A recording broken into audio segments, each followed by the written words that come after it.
Somebody once told me to buy the coin they sold me. We're bullish, but they dumped on my ad.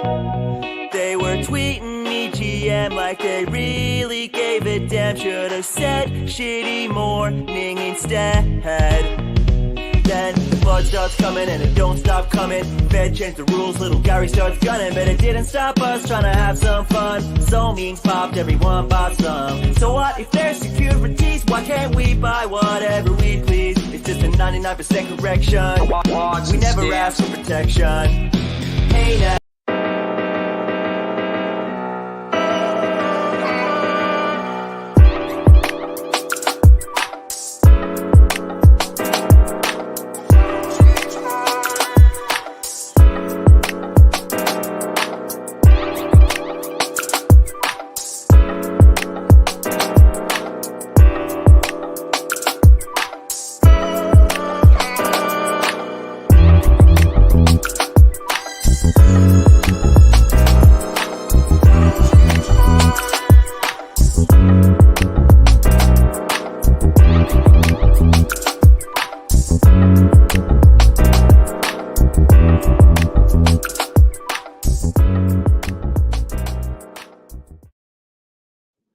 Hey. G'day, everybody, and welcome to the happy hour. G'day to 43 OG, True Blue, and special guest DJ Cryptomatic. How you guys going? G'day, g'day. I've watched both episodes of Crocodile Dundee in preparation of this. Oh, that's it. That's all you need to know. And you might need a beer in hand. That's the only thing. Although it might be quite early. Beer It's a bit early on the early side for me for that. Yes. That's all right. Yeah, well, we got you out anyway. of bed early for once. So, yeah. You had me out at like 4 a.m. I reckon. What's the time over there? We just spoke about that with 43 OG because I wanted to have him on the show, but I just realized now that that's probably 3 or 4 in the morning. For me, it's 7:30 now. So wow, that's crazy. It's the wake up show. Yeah, very nice. Yep, the old wake up hex, eh? Missed that. It is wake up hex. Yeah. Well, it's like so Friday here we are. Here, so, that's not a kangaroo behind you there in the backdrop. No, I've got the dragon. That's right. Just a big fan of dragons. That's our native Aussie dragon, yeah. That's right. He just kicks around in the outback. You don't see him much. Just yeah. So how you guys been? How you been, True Blue? Oh, I just dropped out. You dropped out? I was just saying how you been, man. Yeah, not bad. Another week down. We're still crawling, aren't we? But yeah, no, all good. Going well, thanks. Yep, how about yourself? Awesome. You feeling good? Yeah, so I had the old snoz surgery the other day. I had a nose surgery on Friday last week for a broken nose. So it's like the third time I've had my nose broken. So it's looking good, man. In a bar fight or no, because I do martial arts. So I've copped a few punches in the face. And then so this last one was actually from wrestling. So someone's shoulder, like so. We just do like free sparring and stuff like that. So it's all mouth guards and stuff. But yeah, just his shoulder just went straight into the side of my nose and just pissing blood everywhere. And I was like, not again. So anyway, it was pretty crooked before. So it's like it's kind of straight, whatever. It's looking good from where I'm sitting. I think you're nose right. job. Yeah. Well, it's not like a proper like rhinoplasty. Like they just go in there and just like. And they break it again, and they just stop it. Okay, yeah. Anyway, I've done it a few times now, so I'm sort of over it. Anyway, how's your week been, DJ? You've been busy, mate. You've been you're doing all sorts of Twitch streams and stuff, doing your DJ. I'm doing all sorts of stuff. Yeah, I'm trying to stick to my schedule, which is always Sunday, Tuesday, and Friday nights. On Friday, actually. We used to do it together with Cabana Crypto for their happy hour show, but Cabana sort of scaled back as well on his schedule. He's now sort of reduced it to just once a month, I think. So that's fallen a bit off by the wayside, but yeah, I'm still out there doing my thing.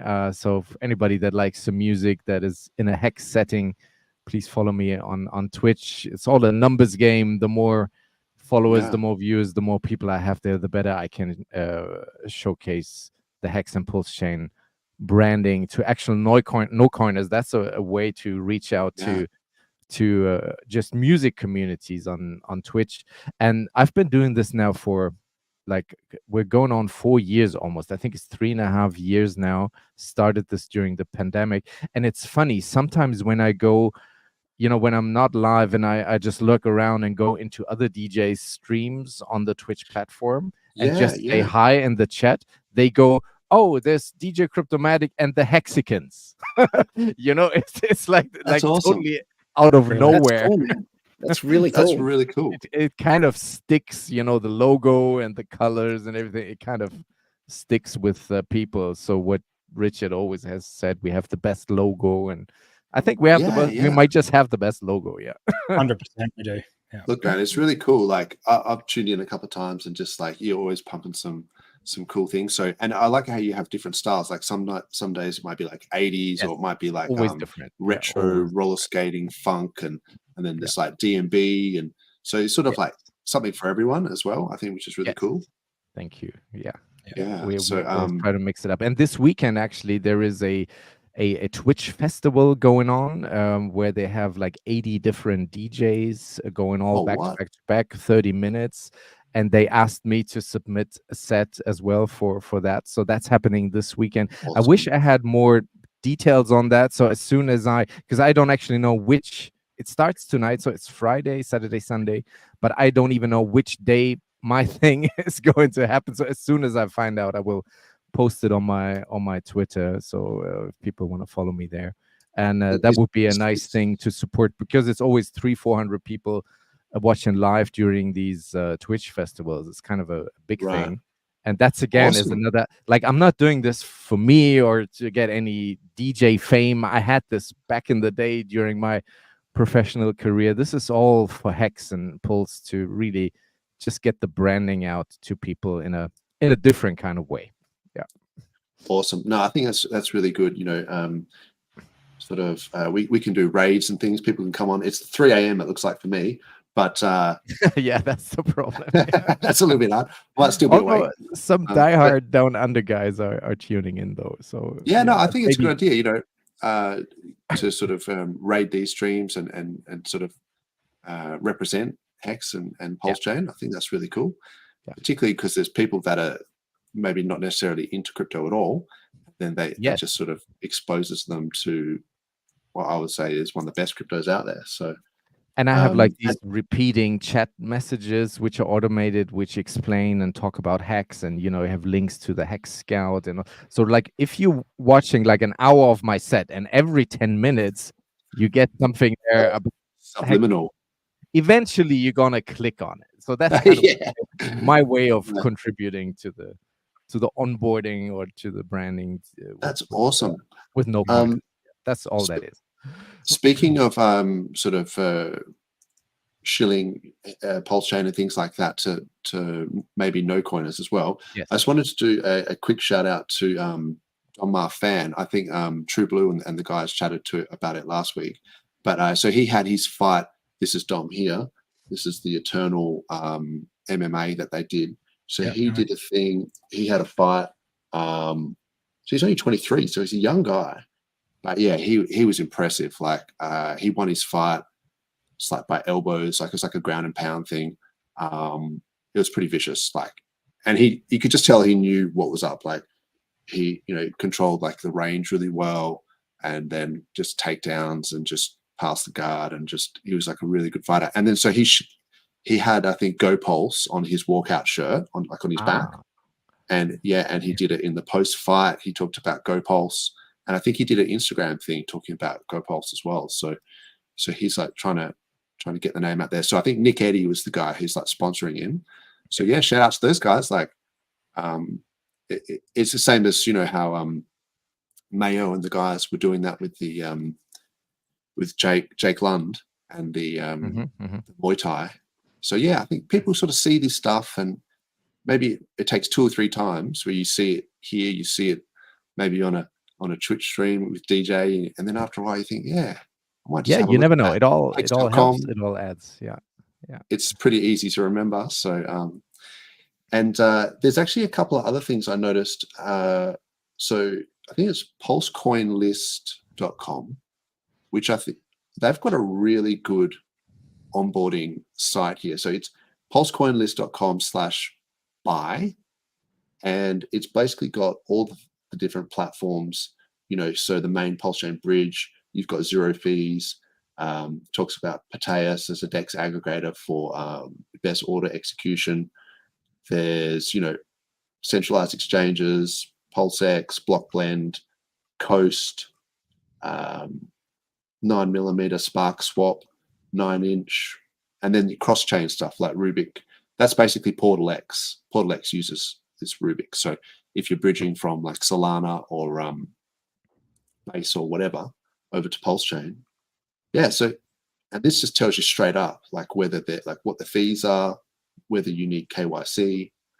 So yeah, I really like this site, particularly for sort of onboards and people who aren't familiar with the space.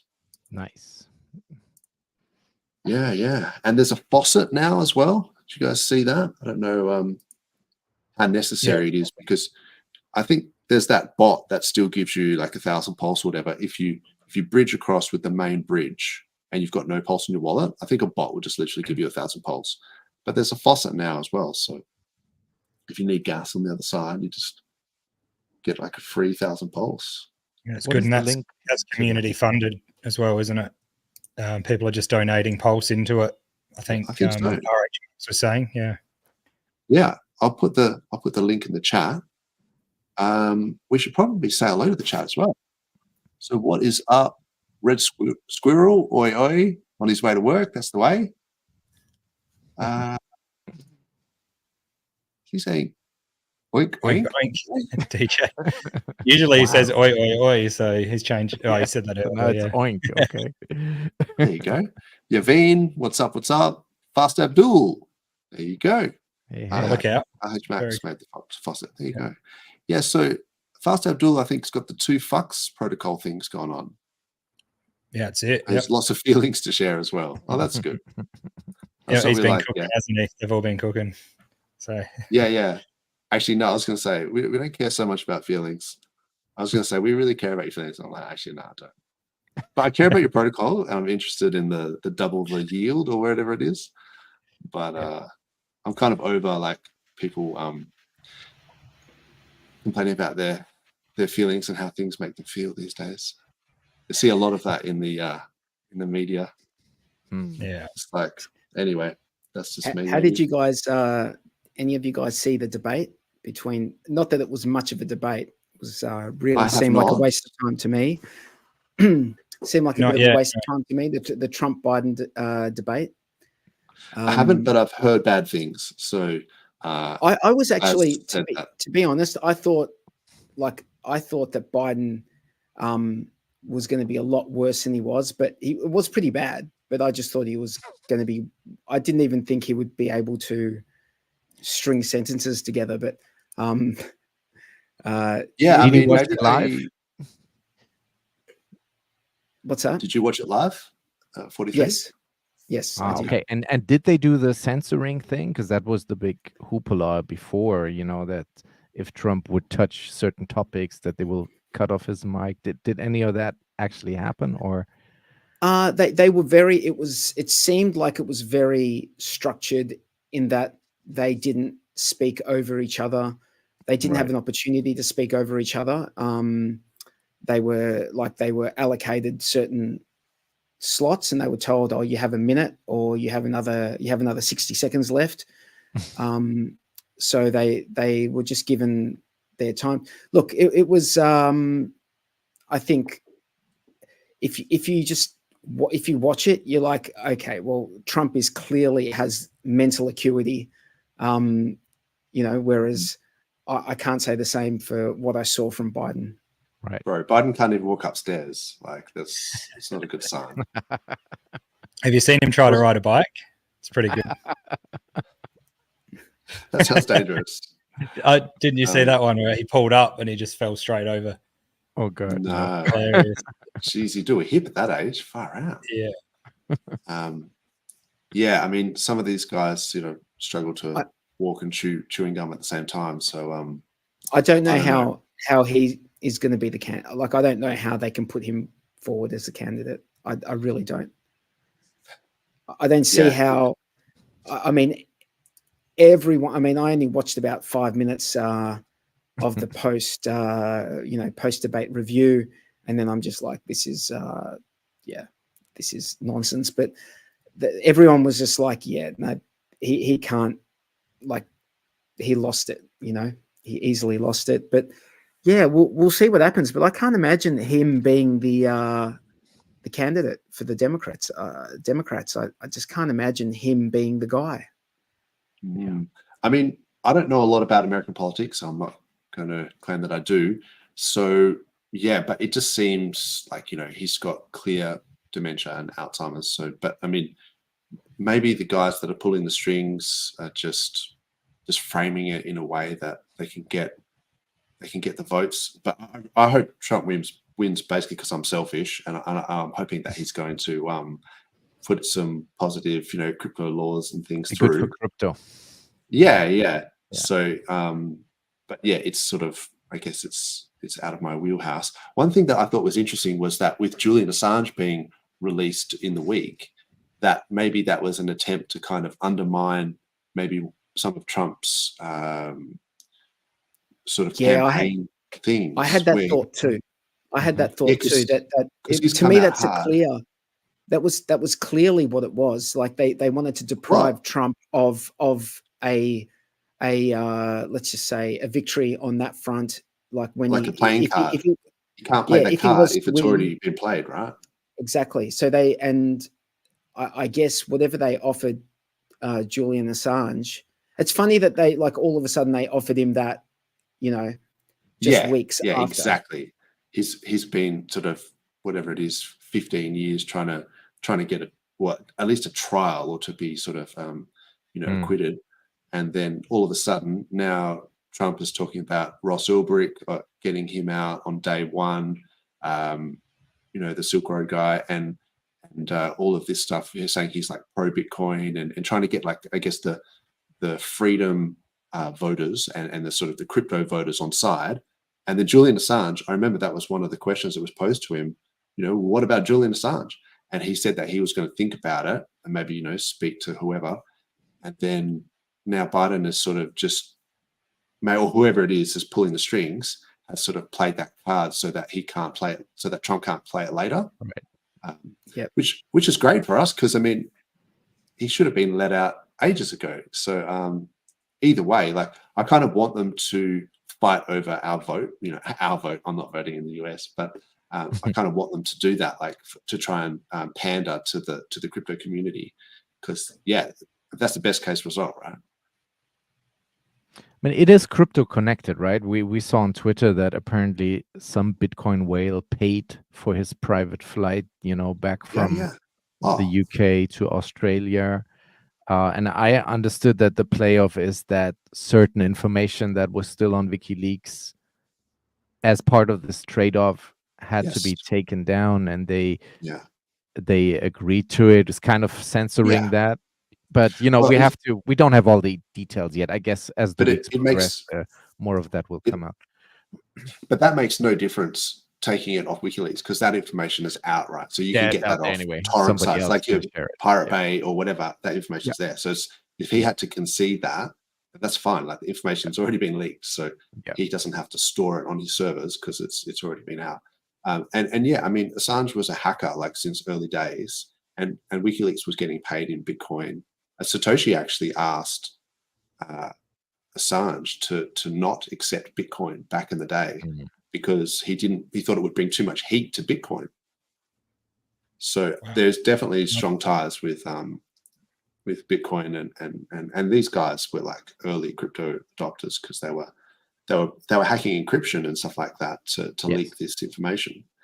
And it's kind of interesting because on one side of the coin, I don't agree with leaking, say, names of undercover agents and things like that. Or so if you've got people that are maybe translators or people that are in a war zone, active war zone, that are just happen to be from that country, and they're helping, US forces or things like that. So if their names get doxed, then their lives could be at risk. So I don't agree with like doxing people's names, like undercover people. Mm. But then But I there's think that whole that was part of the issue, wasn't it, all along? Because they were leaking stuff about the Iraq war while American soldiers' troops were still in active operation. So it's good in a way that the stuff, the shady things the government is doing behind everyone's back, that should be exposed. But there should be procedures around it so that you don't endanger any troops that are still in combat. I think that was kind of that's the point, isn't it? So there's like an ethical line there where it's like, yes, you want to shed light on war crimes and things where people are just, I mean, the helicopter incident the footage they released, I think they gunned down like 18 civilians. So it was like, that type of stuff. Yeah. That's a war crime. Like, that's terrible. But there's not endangering anyone's name. So there is a line there. But it was interesting that there's this quote. I'm not sure if it's who it's attributed by. I think it might be Carl Sagan, but it's basically that, what can be destroyed by the truth deserves to be destroyed by the truth. And I was sort of like, really, like, oh, it's made me think about it during the week about like, if the truth, if you say something that's true about something, then that's always a good thing. And if the thing that you're saying, a truth about is destroyed because of it, maybe it deserved to be destroyed anyway. But then there's that line where you can think of the exemptions where you're thinking, oh, well, hang on, what if you're putting people in danger?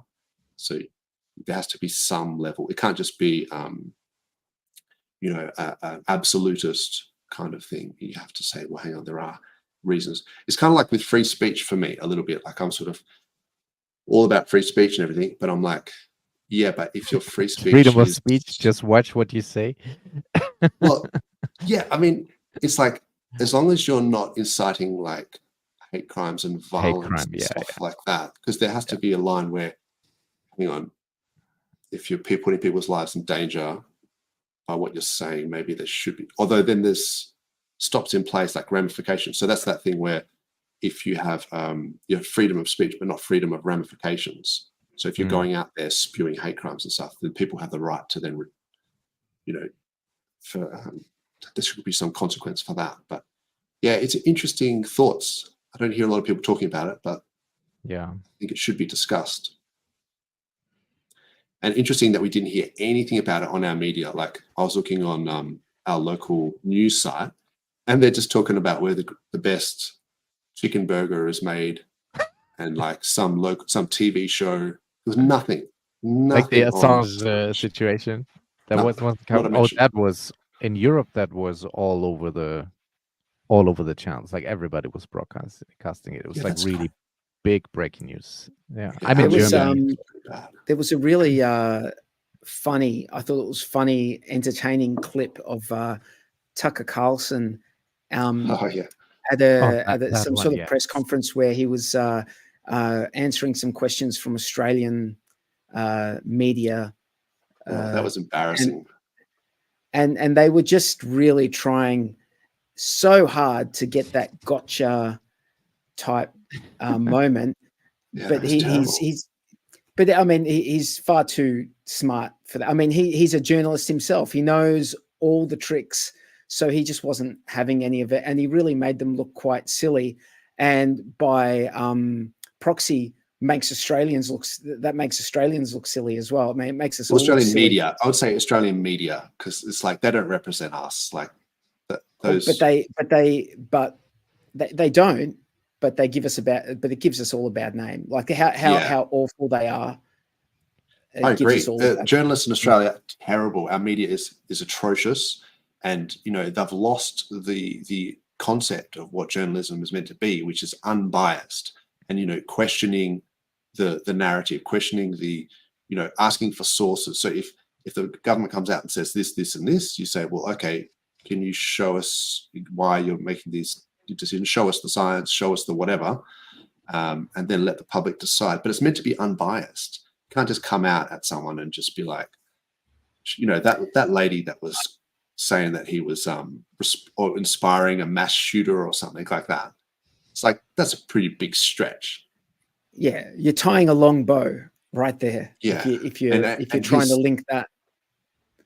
Yeah, his example of like, well, you're wearing the same shoes as Hitler, like, or whatever. So, you know, it's like, that's kind of a loose connection that she was trying to make. It was trying to really do the gotcha thing, you know, just to get a clip.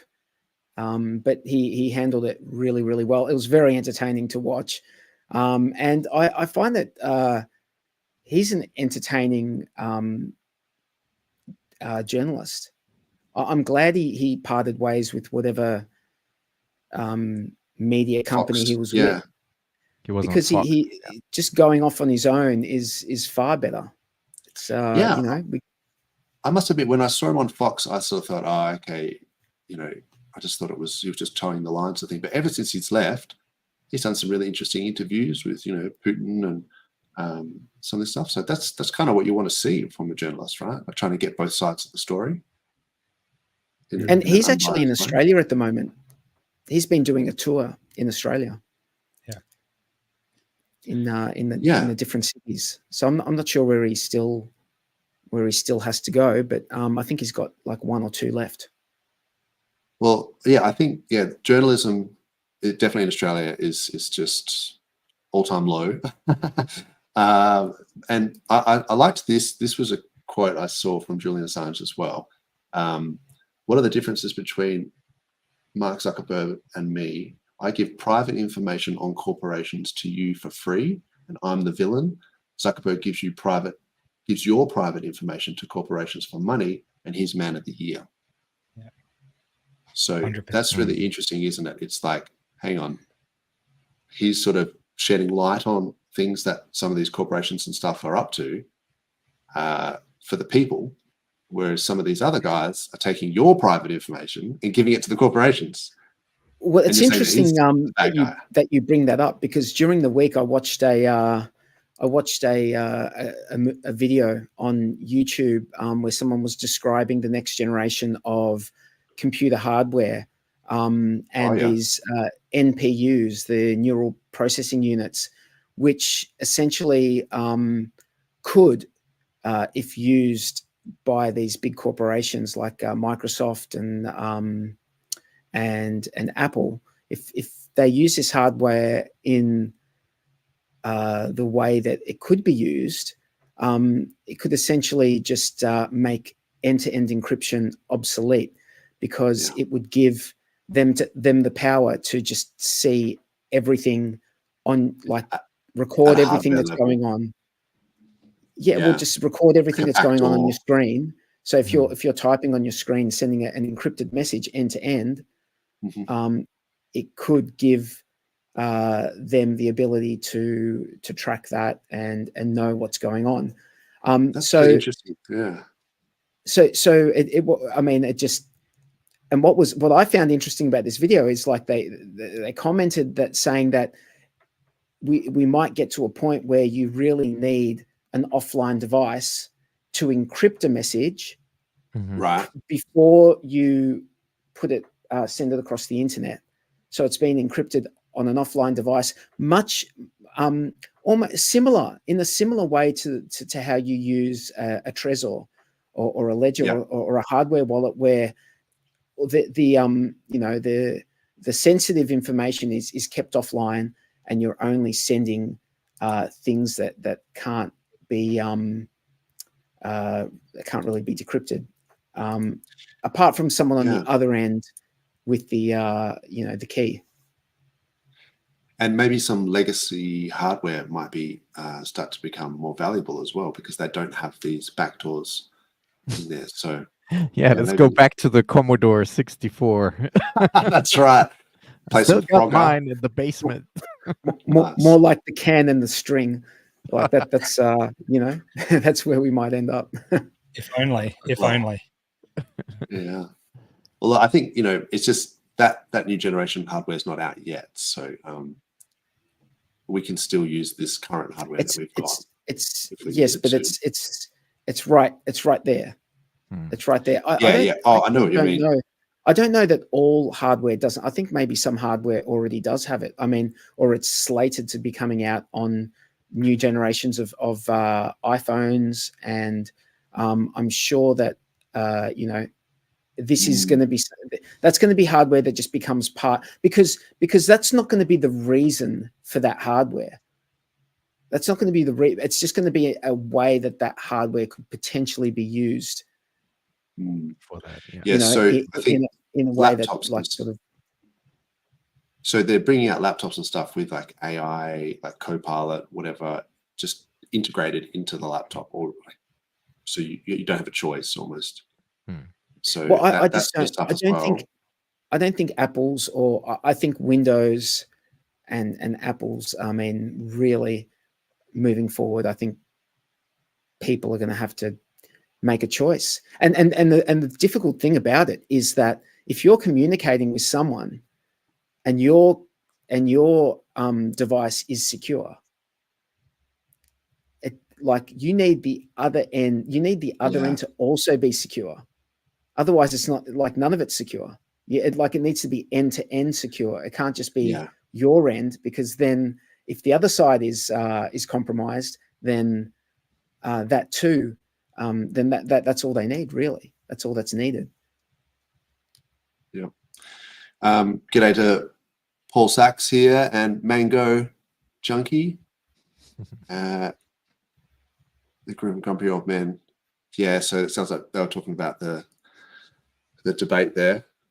Yeah, so I mean, that's a little bit scary in terms of end-to-end encryption. I know, like WhatsApp, that's all owned by Facebook and that anyway, isn't it? So you can't trust that at all. No, absolutely not. Absolutely, because they have the keys. It's end-to-end encrypted. So they say end-to-end encrypted, but it's really, it's not.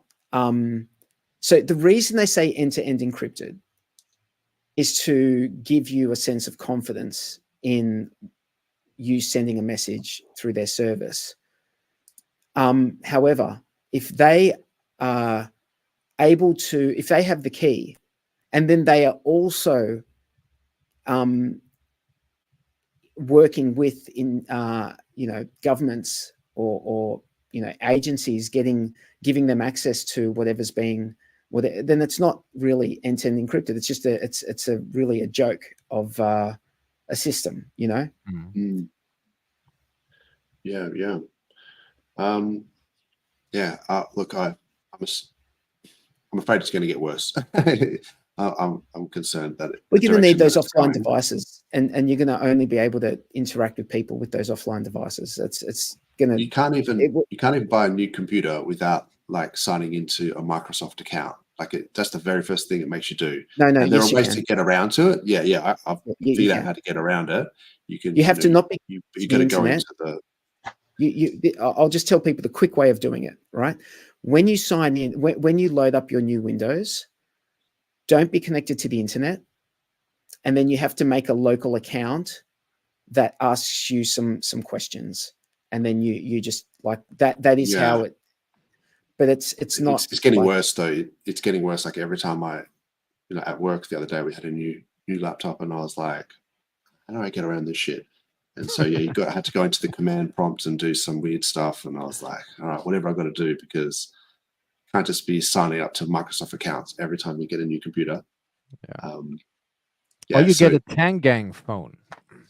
Yeah, that's right. The Tang Talk. Call me on my Tang. The Tang Talk. I mean, the question is that really going to solve the problem if the device has an MPU in it and it's being used? Like, does that it's not going to solve the problem if your screenshots are being transmitted? That doesn't solve the problem, really, does it? So it's sort of like, like if Pegasus is being used against you, then it doesn't solve the problem, does it? It's like there's that's different. That's a different kettle of fish, man. If you got Pegasus on the only way around it is to have offline encryption, but that's a pain. Like who's gonna adopt that? Yeah, that's the thing, because convenience convenience is what people will always lean into convenience above security. Security is and we know that with crypto as well, don't we? We know that with the hardware wallets. Yes. Yeah, that's it. Like if someone has the option of just having the software, the soft wallet in the browser, and having their keys stored there, for a lot of people that they would never consider getting a hardware wallet because it costs money and they're not cheap. And then also it's just a lot of extra hassle. It is a lot of extra hassle. Yeah, but you're compromising your security because for convenience. Yeah, I guess that's the thing. That's it. That's right. So Linux is good. I think this sort of stuff pushes people towards Linux, but it won't stop the hardware chip sort of backdoors, unfortunately. So, but yeah, I think Linux is definitely. I think the good thing about Linux is that it's less likely that in Linux these things will be activated just out of the box. Whereas you can absolutely expect Apple and Microsoft to activate all that stuff just straight out of the box. Like you would expect them to. That is just the normal state of affairs. And do you really trust it? Even if you go in and deactivate it, like how much do you trust that it is actually not doing something in the background anyway? Yeah. I just wanted to do it's going to make everyone paranoid about using their operating systems. That's what I've just done. Everyone's like going to be super paranoid. At least get a hardware wallet, guys. Spend the 60 bucks. Get a hardware. Yes, listen to DJ and Papa B. Very important. These guys know what's up. So, and look, using a dedicated laptop or PC, whatever, for your crypto and a hardware wallet as well, because I have seen some cases where, people downloading viruses and things like that. You can get your MetaMask like on screen stuff spoofed, and it can show you. It might say that you're sending, you're doing a swap or whatever. But then if you actually looked at your hardware device, it's actually draining your account. So the hardware device doesn't lie, but you can get software that can spoof the MetaMask thing. So I think using a dedicated laptop for crypto, if you're talking like large dollars as well, like I guess for some people, if they're just dealing with small amounts of money and they want to use a hot wallet or whatever, that's fine, but except that it could just be gone tomorrow. Like be gone. And with Hex, we always said this in the beginning, it may only be $100 now, but what at the top of the next bull that's run, a good point. We're looking at a serious X on that amount. So even if it's just few, we always advise, ideally go the longer route with a separate laptop even, but at least get a hardware wallet. It gives you or both, I think is the key. Good advantage of protection, a good step ahead versus all these scammers, especially when you're dealing with crypto. You're in these weird Telegram groups about various coins and meme coins sometimes, and everybody's out there to get you. Even if you're dealing with services, I had this once where I had a transaction stuck on I was using the global, what's it called? Global X swap from Power City Portal. PulseX. PulseX, that one. Because where you can do cross-chain swaps, and it didn't go through. It got stuck. It wasn't a big amount, but still it was annoyed that it got stuck. And then I had to go into these various support groups that are actually facilitating these transactions. And I said, hey, I've got a thing stuck. Is there any way that this can be sorted? And I immediately, after just posting that message, I had like 10, 12 DMs from scammers in my thing saying, hey, I'm just the click this admin. link. Just click this link. Just click this link. How can I help you? So me being in this whole thing, I know, you guys, that's, fuck you. I see what you're doing there. Yeah. This is all fake and scam. But if you're a new person to this, that's why you would fall right for the trap. I've got a very dangerous. It is very dangerous. I've got a good one from Telegram when Hedron was sort of at its peak of the the cycle type thing just recently. I posted like a question on there about the ICOSA stuff, and then within a minute I got a phone call from Alex McWhiter Alex. on Telegram. And it's like, yeah, okay. Like I he's got calling, messages from Alex. I Yeah. never got a phone call. That's next level. Yeah, like as in a Telegram call, and then the next time, the same thing happened. You need to change your disable settings, that man. shit. Yeah. Yeah, no one should be able to contact you. Well, that's what I thought. Make it so you can't get phone calls from people that aren't in your. You should just make it nobody can contact you, not even your contacts. That's what I thought I had as a setting. The same thing happened with PHUX as well. Buck was ringing, and it's like, wow. Yeah, how creative is that though? How creative is that? It is. I'll double check the settings, but scary stuff. And there's things you can do. You shouldn't allow yourself to be added to groups by anyone, because if you're added to a group, you might just be thinking, oh, I'm in the Hedron group. It might not even be there. And then you're looking at pinned messages thinking they're safe. So yeah, there's a few things like that. Definitely check your WhatsApp, check your Telegram, make sure you can't be phone calls and things like that. Don't click links. Don't click links. Yeah, just don't click links at all. Right. Like, do not click links.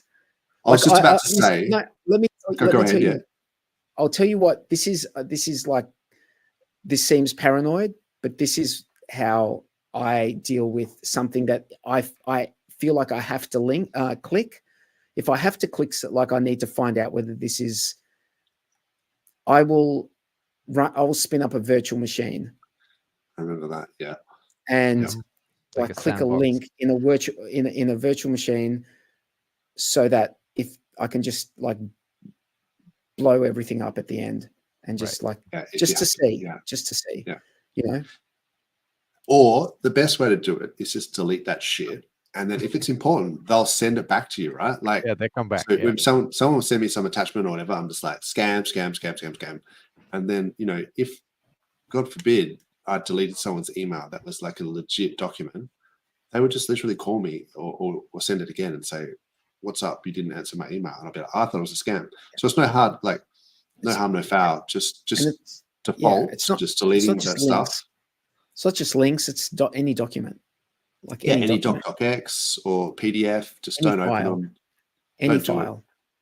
Which the file the file might actually not be that file. It might just be it. Like, you can change.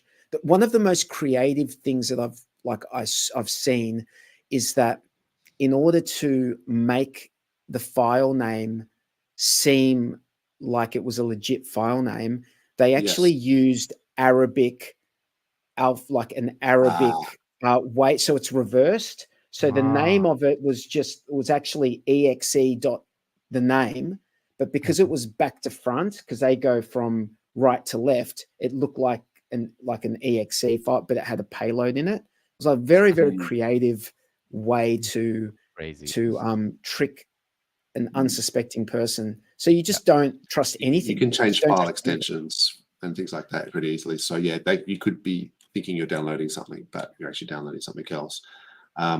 So yeah, this brings me to my point that I was going to make. Solana have just introduced a thing called blinks, which are blockchain links. So you can click on a link and it connects to your wallet and it does a blockchain transaction. So as if you weren't getting rugged hard enough on Solana, they've just added this extra way for you to get completely rugged. So, you know, it's a legit thing and it kind of looks cool. Like, you're like, oh, wow, I can just click this JPEG for 200 Sol for some reason. And then it'll just, so you can embed these links in anything. So yeah, just be really careful of this sort of stuff. I think maybe once we see how this plays out, which I think we know how it's going to play out, a bunch of people are going to get wrecked. You know, it might be something that we can someone might incorporate onto PulseChain. But yeah, I'm sort of heading into a bull market.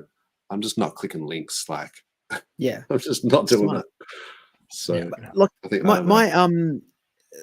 I've taken family members to doctors where at the end they don't rather than pay, what they do is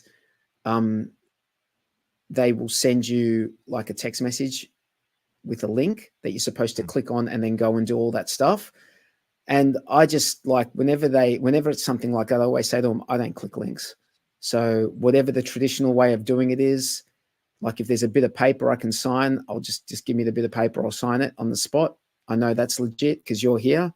But I just don't click links. It's just a bad habit to be in. Yeah.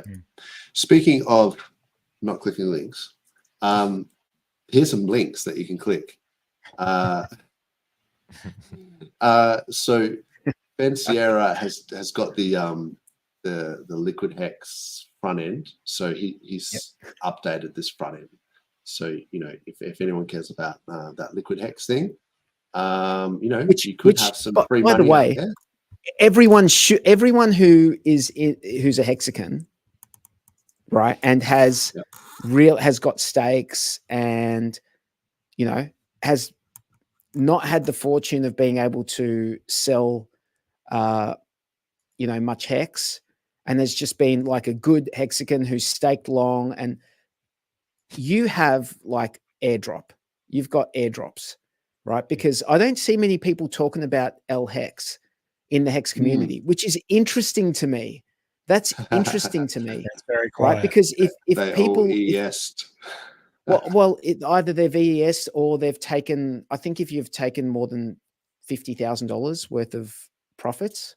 And by the way, I'm not shaming those people. I'm just saying it's very the silence. No, because people need to be able to sell whatever. Like you need to be able to sell whatever you want when you want. That's the whole point of crypto, right? But their silence is very loud. Do you know what I mean? Like the fact that no one has spoken about it, it's very loud to me, and it's interesting. It's interesting. Yeah, look, I think it's great. People have got a lot of hex stakes out there, and then you're getting this L hex. So now there's an easy front end. You don't have to do as much. So why not? I think he's doing something positive for the community. It was a bit of I think it was tough for people who weren't a little bit technical. It was tough for them to, claim that stuff. I think now it's much easier because there is a front end, but you don't need to use the front end. I think the instructions are pretty straightforward, but if you're not technically if you don't like using command line stuff, then you can just use the front end. And now everything's just like, you just connect to it within minimum, and it just all stakes appear. Yeah, the thing just populates automatically when you click it. And the guys in B9, which Papa Bone is a part of, Papa B's a part of. One of the guys in there had a look at it, and he said, look, from what I can see, it all seems pretty straightforward. It doesn't seem, nothing seems malicious. He did say that like there is a chance that, but that was, but he basically said, look, from what I can see, this looks very, very straightforward. And having seen Ben Sierra in the community for years and seen some of the other things that he's done in the community, I think that if he was trying to scam, then I think that he wouldn't have gone about it this way. Look, people are building on Hex, and I think it's a good thing. There's the com stuff that's out there. There's a few other things. So, and I mean, even you think about it, like Hedron, when it first came out, people were a bit, sketchy, but that's paid out a lot for a lot of people. And then, we've also got the Maximus staking pools, things like that. There's a lot of stuff being built on Hex and has been built on Hex, and I think will continue to be built on Hex. I had an idea the other day where I was thinking, maybe someone could come up with a contract that actually creates like a staking ladder, and then just maybe as each stake expires, then it could pay out the yield automatically as like a dividend, and then just restake the principal. And you could have that like a contract that just does the whole ladder, and does the whole thing, and just pays you out that dividend however often, and you could set those parameters. So I like the idea.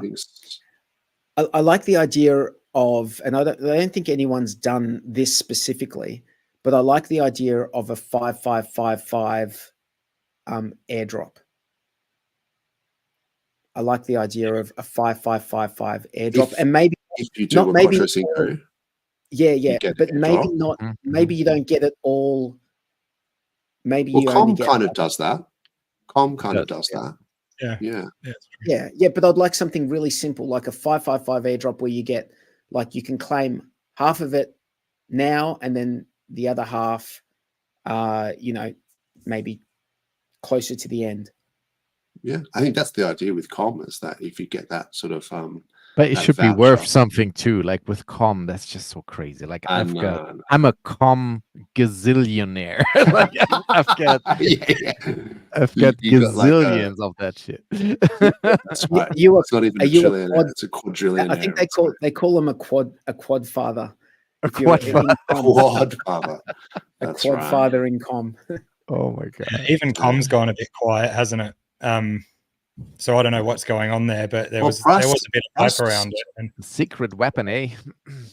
I mean, who knows what it can do in the future, and if it gets some sort of backing to get the price or the ratio up a bit. But and in that case, it would be great if with a Quattro Cinco stake. You'd be able to get a lot back for it. But at the moment, definitely not. This discussion is reminding me. It is. I agree. It's price matters, but everything in the RH ecosystem is down, right? But one of the best things I saw this week was looking to hex.com has redone their website. Yeah, can we go there? Good. Because there is one. I've got it here. There is one particular graph. I think I posted it in the. It's the USD liquid. The liquid holders in USD. Yeah, it's a very interesting. PHEX liquid holders in USD. Hex holders by USD. I think this is the one. It's just not loading for some reason. But do you just need to click down the bottom? Some of those. Oh, there you go. I had the liquid EHEX. Yeah, shout out to Gerardo. That looks really nice. Yeah, it's working really well. No, I did though. I did see it earlier. He's putting in some work. For sure. It might need some time. Yeah, maybe we'll just give it a second. So yeah, that's so there are lots of builders doing things. This, but that was interesting because if you look at how many holders there are, liquid holders of Hex, Hex on PulseChain. This is basically the same thing. This has got PHEX by amount. So majority of people have less. But there's not that much. Like less than 1,000 hex, and then 50,000 people have less than 10,000 hex. 35,000 people have less than 100,000 hex. 12,000 people have less than 1 million. And then it's like above 1 million, it's only 2,000, above 10 million, 2,000, 100 million, 660, above 1 billion, there's only 2. So that's probably like OA. Above 1 billion. Poseidon. Or the OA. That's the OA, I'm guessing. But yeah, for some reason it doesn't happen in dollars. But the US dollar one was very interesting because it shows you the range. It says between this price and this amount in dollars and this amount in dollars.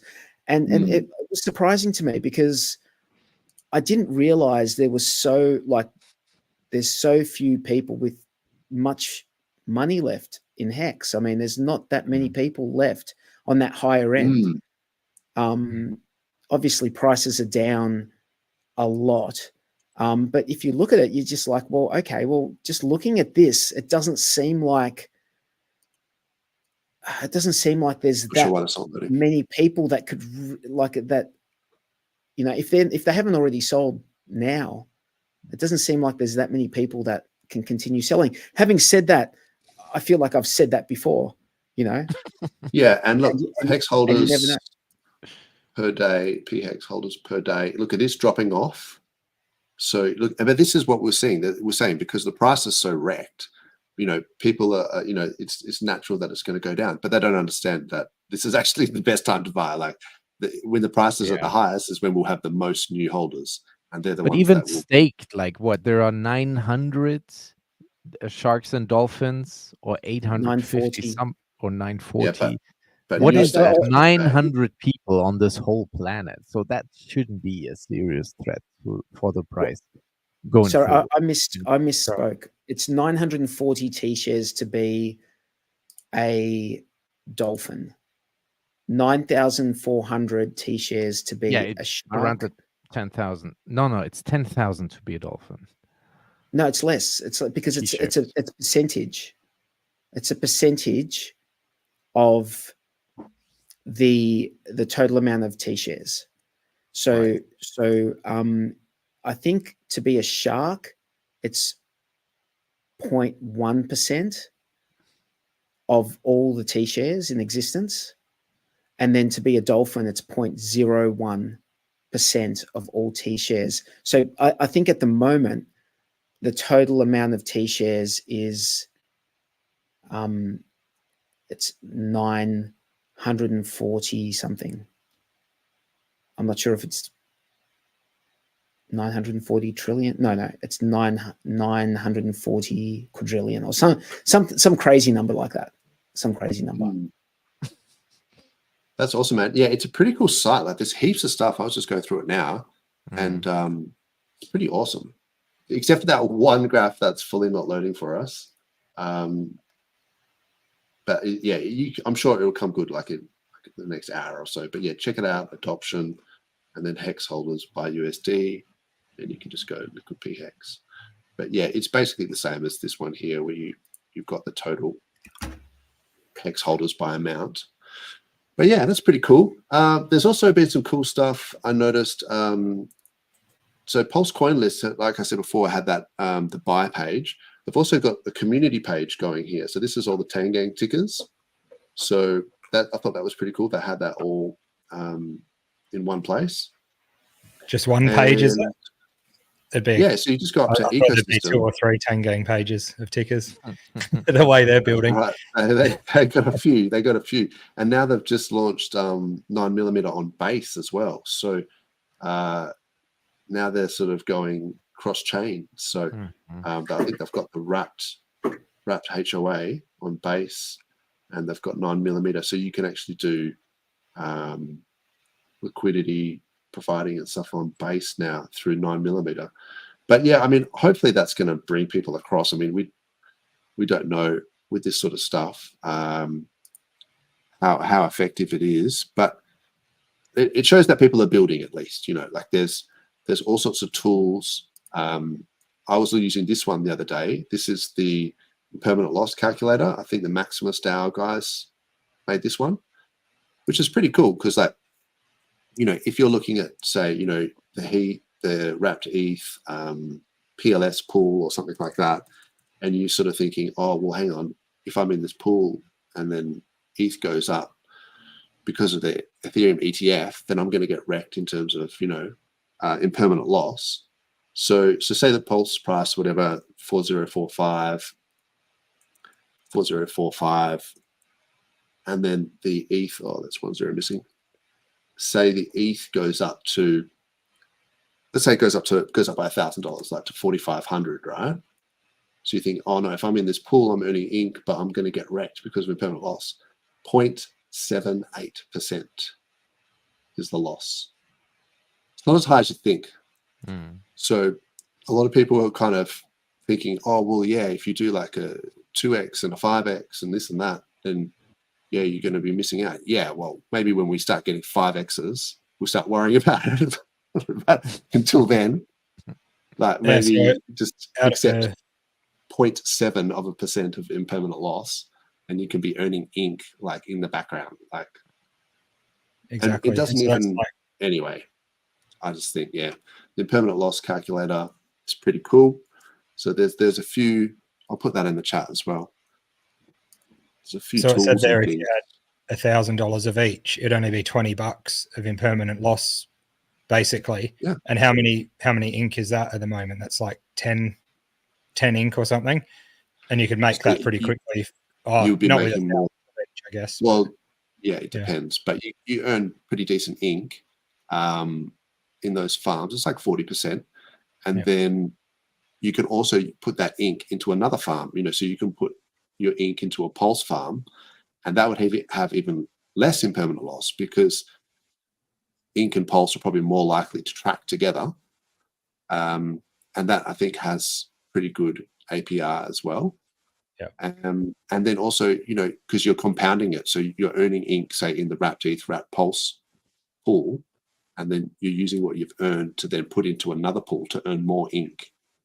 And then, so, plus you're also hedging that, or sort of betting, I guess, that the price of ink could also do a, 20x or something as well.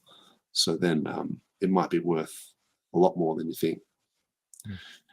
So yeah, I still think the PulseX farms are pretty juicy. Like I don't really hear a lot of people talking about it, but I think maybe as the bull market continues and the price of ink goes up, they're going to have to add more farms, or they're going to have to drop the farm multipliers, because it'll be way too juicy. Like it's unsustainable if the prices do, a 20x to be getting this kind of yield in ink.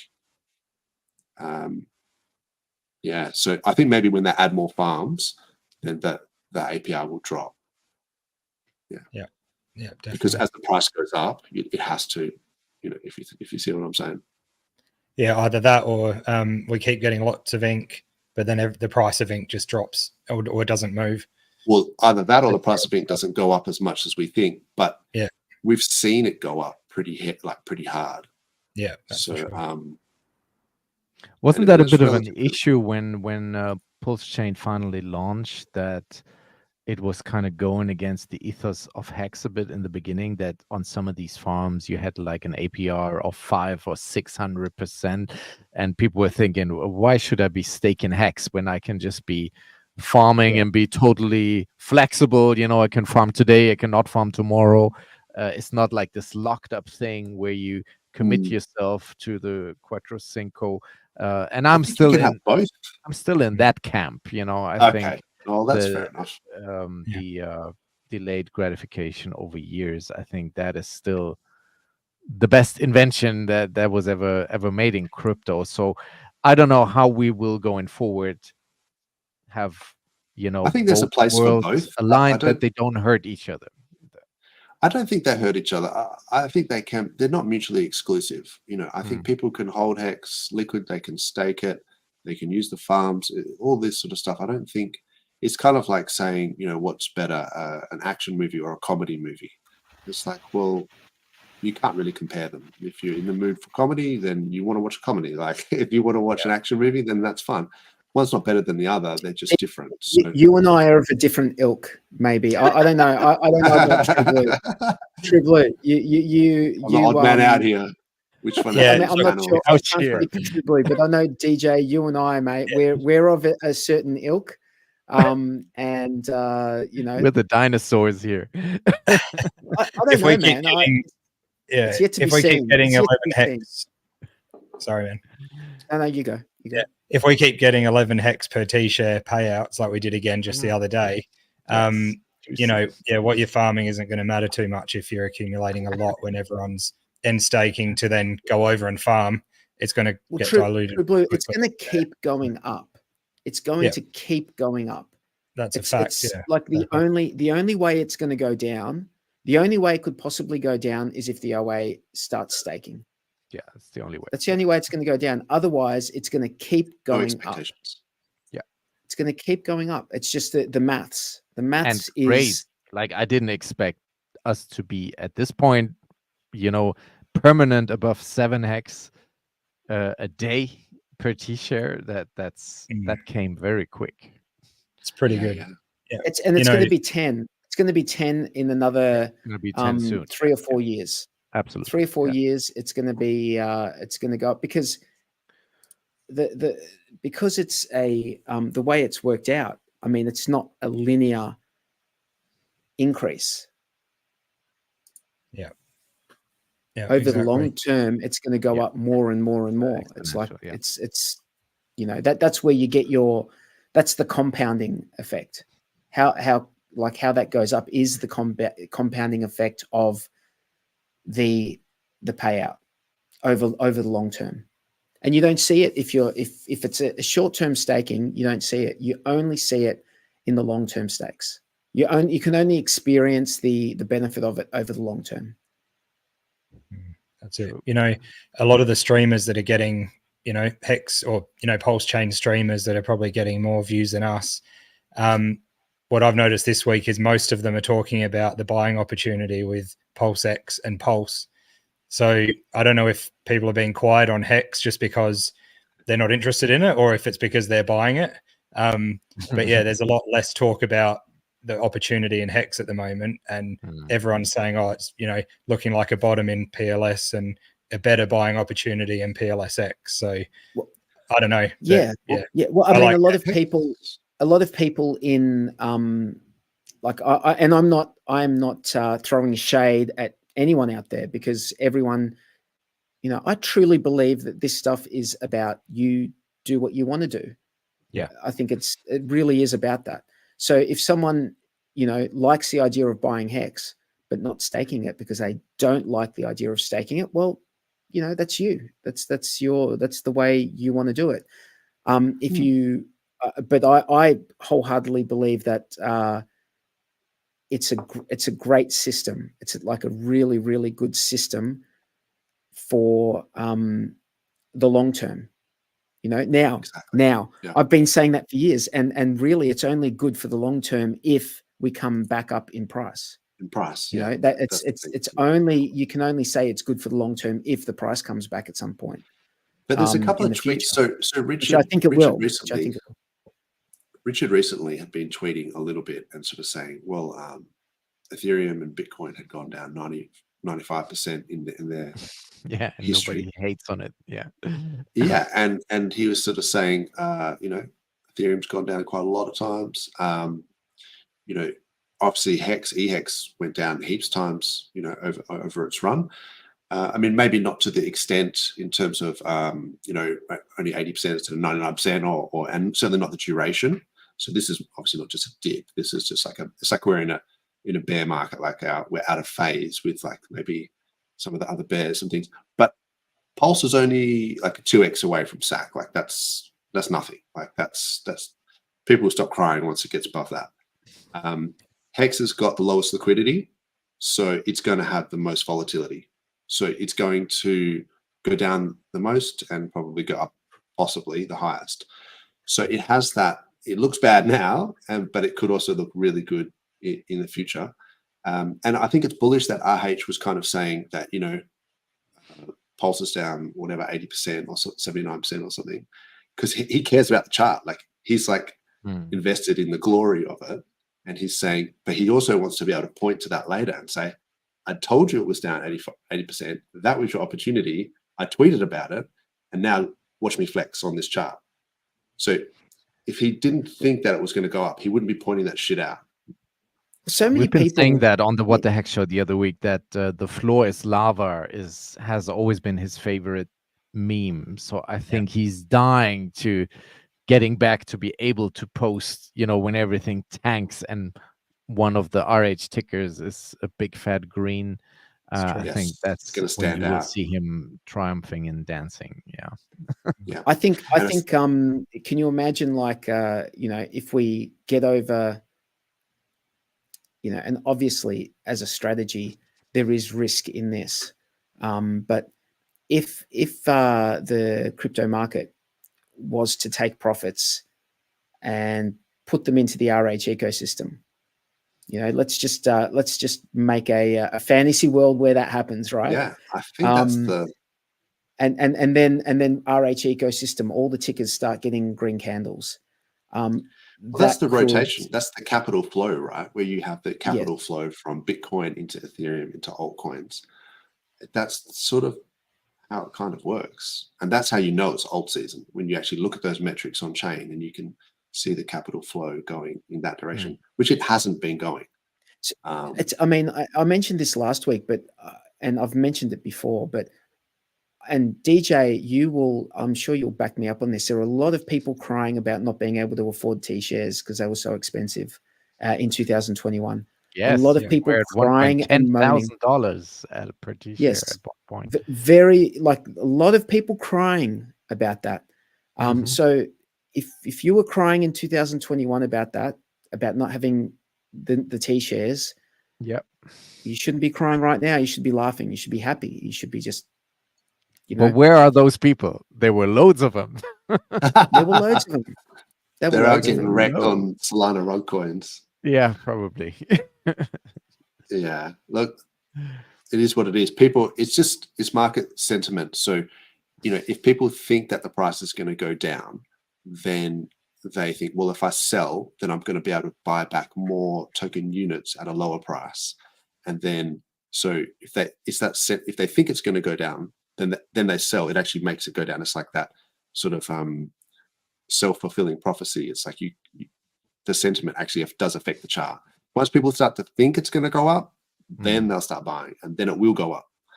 So, yeah, I kind of think of it like it's one of those, almost like with like physics and things like that. You have like Heisenberg's uncertainty. You can't measure the position of something without affecting its momentum, or you can't measure the spin state of one entangled photon without affecting the other one. It's like once people start to think that it's going to go up, that's when they start buying. And the problem at the moment is that too many people have been selling because they think it's going down. So it's just that self-fulfilling kind of feedback loop. But 43, isn't it a bit frustrating that, we've been streaming for years about this stuff, and RH has been tweeting for years about this stuff. Like, there is so much information and knowledge being shared about hacks and the mechanisms, backed up by Richard and his expertise, and then us on these various channels going into even more detail. And I find it and other communities don't do that. They don't have that, nothing like that. And I find it a bit frustrating that still, it seems, looking at the chart, the majority of people are like, yeah, but whatever. Like, they're not really following, the stuff that's proven. So I find that very frustrating. It's interesting because look, I don't understand markets enough, but there's a part of me that thinks, well, there's a part of me that believes that surely if there's less people that are that are able to sell the price down of a particular asset, then it's more likely that asset can pump. Like there's I believe that, but at the same time, I know that people have to buy it for it to pump. So yes. I don't quite understand markets like the way they work enough to reconcile those two things. But I think that just going off that chart that we weren't able to get up before, that look into Hex chart, which for some reason seems to have disappeared, but I did post it somewhere that I'm not sure if you can get that graphic that I posted in that chat, Dozer, but there was, I'll have a look. It was it was very telling to me that oh really, there's only that many people with that much money, liquid Hex is that it? Like, there's not many. That's not much. Yeah. And I mean, we've got the Ethereum ETF potentially going live next week, like next Wednesday. Yes, July 2nd, yes. July 2nd. So and also Australia, the Bitcoin, you have additional Bitcoin. We do. We have a spot now, I think. Yeah, VanEck. And they seem to be doing very well at the moment. That was in the news. Yeah, so the Australian VanEck spot BTC ETF has begun trading on the ASX. So unfortunately, no super funds have sort of taken that on, but yeah, you could be. If you did self-managed super funds, that's an option as well.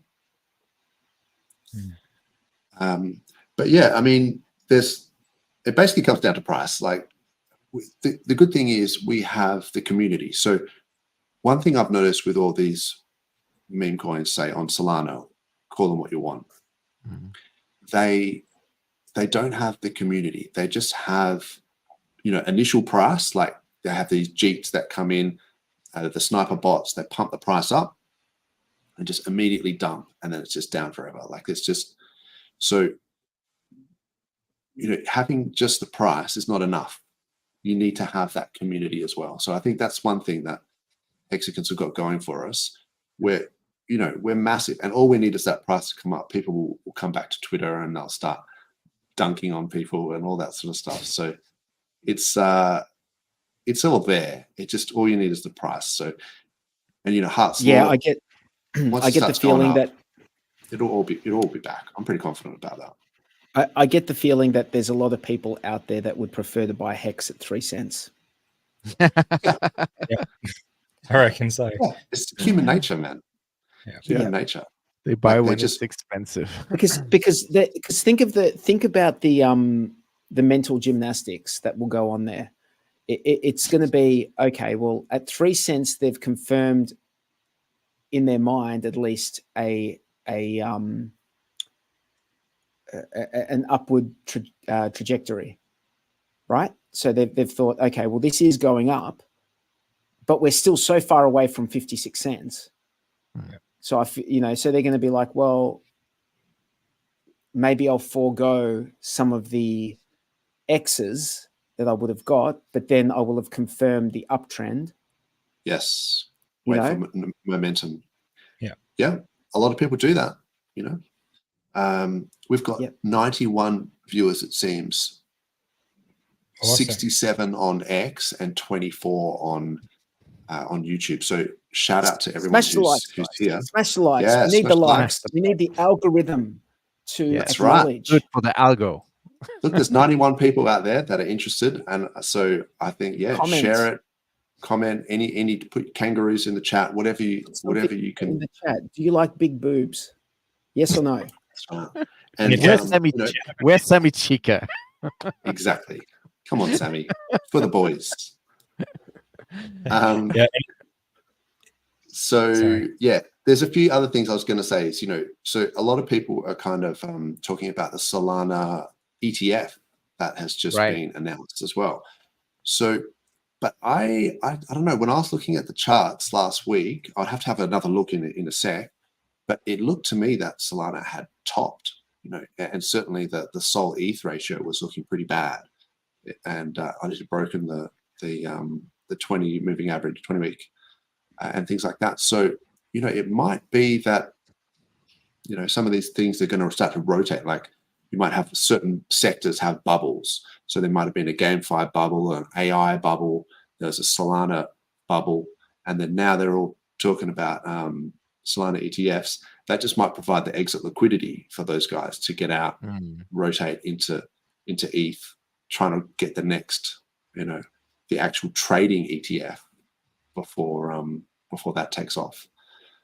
So I think there's a lot of rotation. I was observing a little bit on Solana. I was observing the Iggy Azalea meme coin, how that how she did the marketing there. So they're all think down. Yeah, they're down now, but the way she was able to grab everyone's attention fairly quick by, being constantly out there tweeting. She has like 3 million followers on her X. That is a lot. Yeah, and that it is. And then she had but that's all her fans from the music too. Like it's not really all crypto people. No. And then she was on the Wall Street having an appearance at the CNBC. That's right. So yeah. That kind of looking at that and what it can do to the price. I think, people keep saying we are decentralized here and we do the marketing. We don't need Richard Hart. I think we need Richard Hart.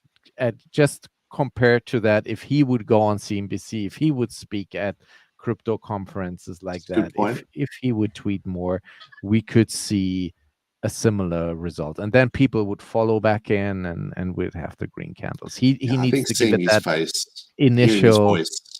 that initial spark, that initial, that's what's needed. I'm sorry. Yeah, no, I agree with you, mate, 100%. Look, in some regard, people just see Richard Hart as a meme, as just the twerking, wearing the Gucci, all this sort of stuff. But the twerking peacock. Yeah, the peacock, and that's fine. Like that was what he was trying to do, right? It was to create this sort of, the memetic value of that. But I think his real value is when you listen to him talk and you listen to his ideas and you listen to how much he knows about all this, about liquidity and all this sort of stuff. That's the real value. Yes. And the other thing I was going to say about Solana is I think there was some speculation that a lot of their volume is completely fake as well. So of course it is. There's just a bunch of accounts that are just manipulating and spoofing data. So they were saying 90% of the volume is fake because the same 3 to 4 addresses spamming and canceling orders which are never fulfilled. So that's interesting to think that maybe some of these metrics on like volume and things like that might just be completely fake. So yeah, of course. I mean, I but don't that know. news about the ETF made it pump 10% in a day during somewhat of a downtrend right now. So, you know, it's powerful when you have it's the almost right as news if out they there. saw that it maybe had topped. The guy had written Solana tattooed on his head, and they're just like, "It's all over. We need something Top else." signal. Yeah, that was the biggest top for me. I was like, "It's over." It's interesting because for Solana, no one cares. Like no one cares if that they're just what it's like wash type trading. Like it's just numbers being pushed around. No one cares. The chain goes down, if that was, they don't care. However, if any of that shit happened to PulseChain, it would be like such negative news. Yeah. You know, so there's no consistency in arguments out there when it comes to, you know, this ecosystem. But this is what you're showing right now. That was from day 408 for PulseChain.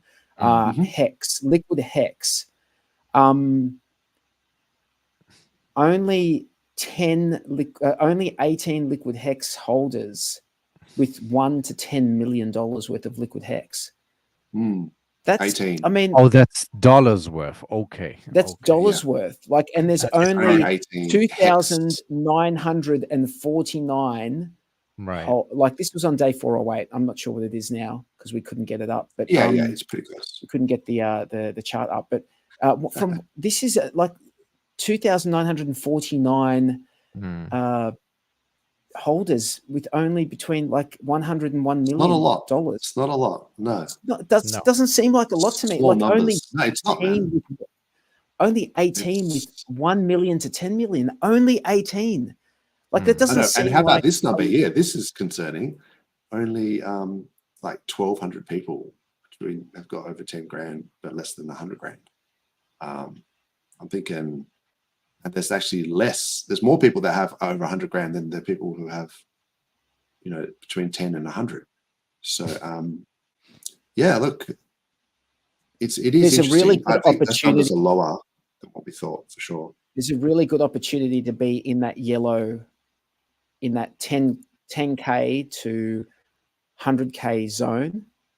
I think there's, because if you look at the bell curve, it doesn't really follow the bell curve. Like you would expect this to be a bell curve type situation, right? Yeah. So, I mean, it was like 1 million hex was like 5 grand or something like that. So, so to be 10K, that's like 2 million hex. So, I mean, that's, I mean, 2 million hex. I mean, it depends on, everyone's different. And say someone wants to stake for 10 years, like, and I'll say this here because, you know, it's just us guys. We know. And I don't particularly like saying anything about like any, like buy other tokens or whatever, but I'm going to say this because I think it is a legit thing to say for anyone who is long-term minded and wants T-shares. You can get P-Deci, which is 8.5 years away. Oh, yes. And it is at a 40, like it is cheaper. It's like you get more T-shares than if you were to stake for 10 years, the same amount of hex. Right. So as much as I want people to stake hex, yes. But let's be honest, if you can get more T-shares by that redemption token, then that is worth me mentioning. It does take away buy and it does take away buy pressure from Hex. You know, but 45% discount though. Yeah, that's very juicy at the moment. Yeah. So if you go to the website, look into maxi.com, there's actually the number. I think it's 6,814 hex is a T-shares worth. If you swap 6,814, you'll get one T-share. That's a good rate, isn't it? Is there a way on this site to see how many DESI are actually for sale? You'd have to go to Proteus. I think there's like 6 million something for sale. So the more so if you're, but just think about it, 6,814 hex will get you one T-share. So I actually like the idea of if you do have stakes coming out and you're thinking, well, you can restake it, or you can take the yield or whatever, but the price is so low, maybe it's not worth selling.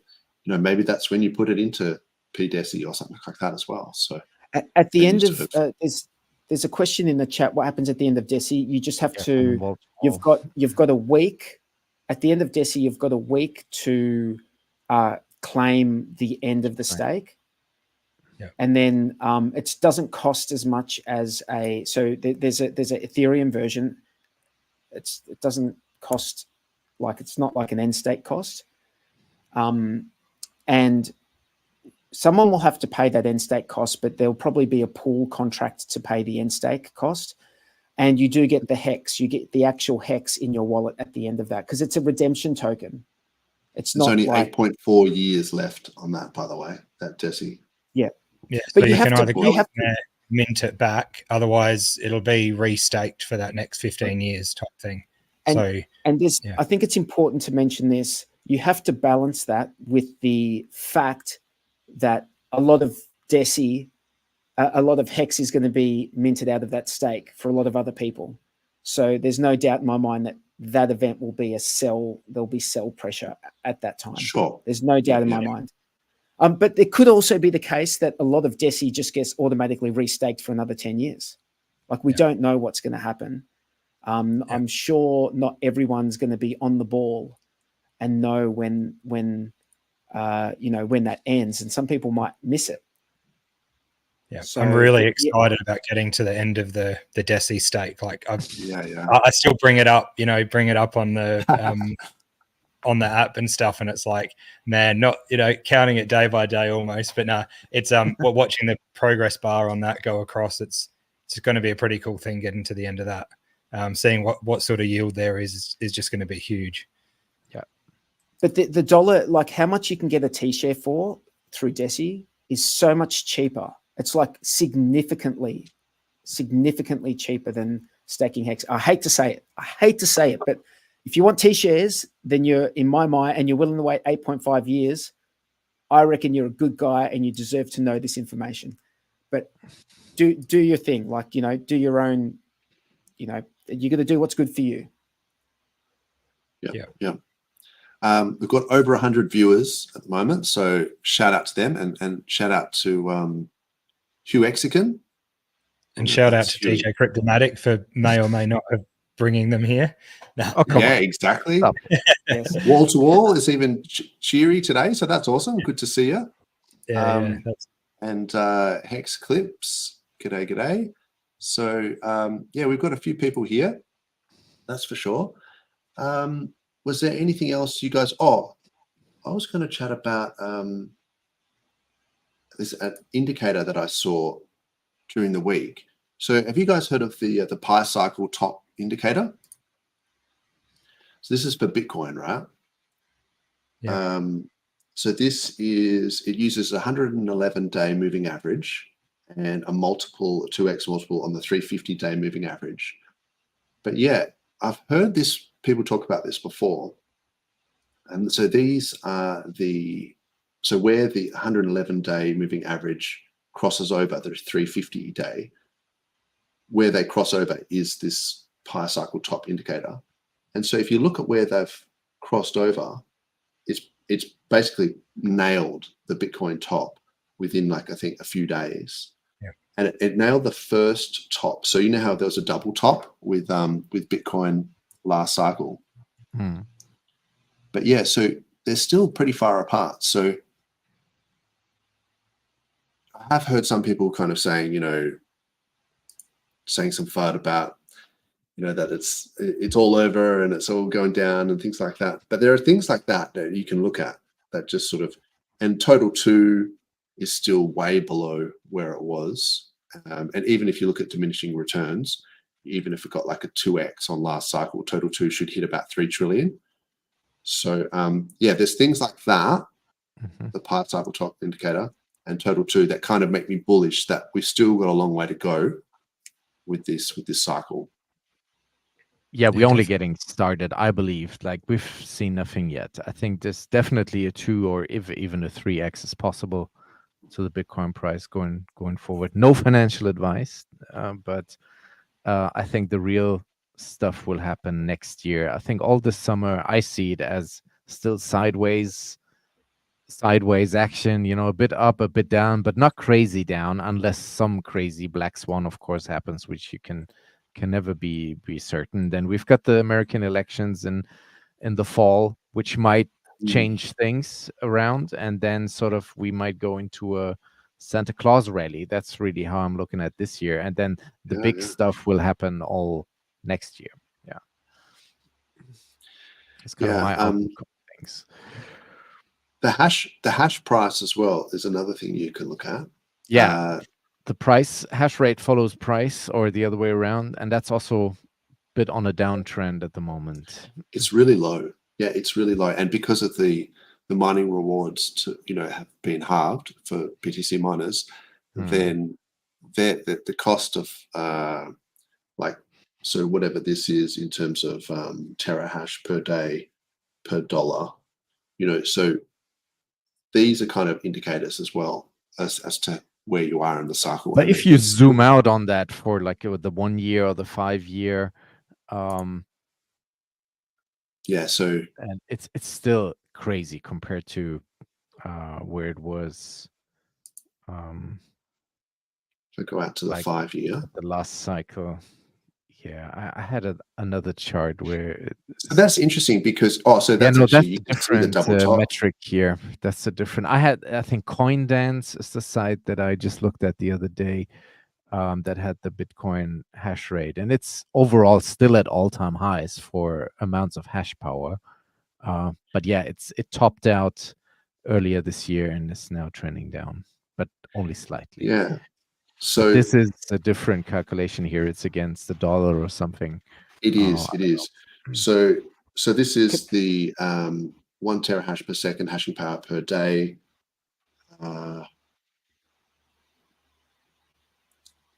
So what I was saying, I guess, is that one concern is that with Bitcoin is that if the hashing rewards payouts keeps halving over time, and apart from, because you've got to take into account hardware costs and all this sort of stuff, but cost of energy and all that sort of stuff gets put into it, they're having to drop the difficulty level of the hashing algorithm over time. So as it makes it less difficult to mine, it actually makes the network less secure as well. So I wonder if that's not something that's sort of over time that's I've dropped the link in the private chat if you want to open that up, and then zoom out on the 3 years. Guys, I'm just going to I'm gonna dip out. That's cool. DJ Cryptomatic, sorry I can't stick around, mate. I usually dip out about 40 minutes ago. I only stick around for about an hour, but it's been really nice having you on and chatting to you, and look forward to at some stage waking up very early and coming on your show.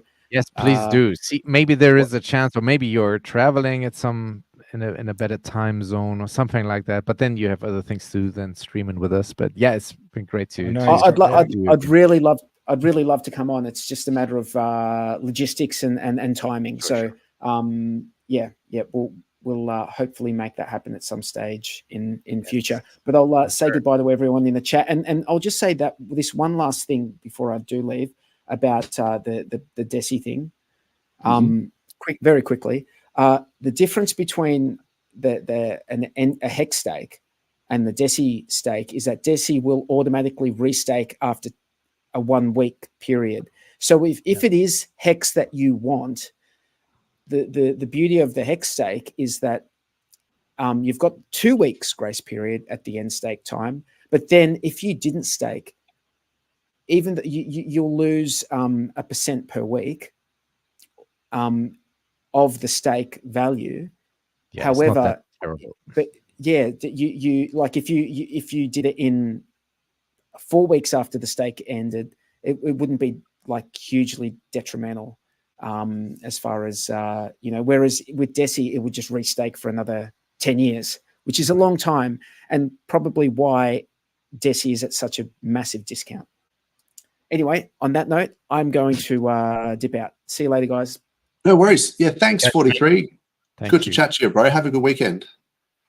You too. Cheers. See you, mate. So I've got that chart that you were talking about there with the Bitcoin. Yeah, if you click on the 3 years there, you see that it's still crazy, the amount of hash power that is out there. I think you can drag that a bit more. Oh, I see. Like mine looks different. It's a bit more drastic. I just clicked on 3 years at the top. I thought I did 3 years. Yeah, kind of like that. Okay, interesting. So this is the hash rate over time. So this is the hash rate, how it has developed, and this is still crazy amounts of hash. But it peaked out in, I want to say, April this year, and now it's trending downward in connection with the price. Like there always seems to be a connection to the current price. Yeah, so that's what I was saying. It's like it's a good indicator of like how high something can go and how. But it's still very high. It's still very high, very secure, I think. So. Oh, at the moment it is. Yeah. I was just thinking, like in the future, like if you have multiple halvings in the future, and then the miner reward keeps going down, either the price of Bitcoin has to keep going up really, really high to kind of offset that drop in miner rewards, which I think is the idea. Yeah. Or otherwise, miners, if they're not profitable, they're going to drop out. They're going to stop doing it, right?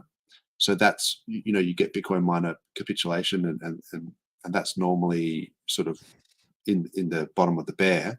But even now, after this halving, I think the miners they need the price to go up to be able to. Absolutely. So there's like a pressure on that. So to keep the network secure, you need the price of Bitcoin to go up, because otherwise, if there's not enough miners out there and they're not actually sort of securing the network, so to speak, because it's not they're not financially motivated to do it. The halving long term is a big pumpermental, a built-in. It's interesting, isn't it? And by looking at some of those things, you can get ideas. I still think the pi cycle top indicator is a really good one. But yeah, so the other thing, so DJ, you're welcome to stick around. I tend to do a bit of a degen sort of segment at the end of this stream where we just sort of look at all sorts of I don't want to like Richard Hart doesn't follow me anymore, so I'm free. You can't I'm free to shill shit. Let's go. That's right. No. We don't shill it. We just look at it. Sometimes the best trade people to do is to not to trade at all. It's like the sort of the violence thing as well. It's like sometimes the best thing to do is just to walk away. Like so when we look at these things, it's just out of curiosity and look at. But I also like to do it for myself because I'm busy during the week, like working and stuff. I need to see where we're at with the charts to be like, are we still on track? Like so. But yeah, it's we as a courtesy to 43, we tend to wait for him to go because it's like he's like, until he leaves, and then because it's we start talking about some random stuff and cat's like, away. That's right. Before you get into that, I just had a comment about that Bitcoin stuff and the hash rate and the mining and that.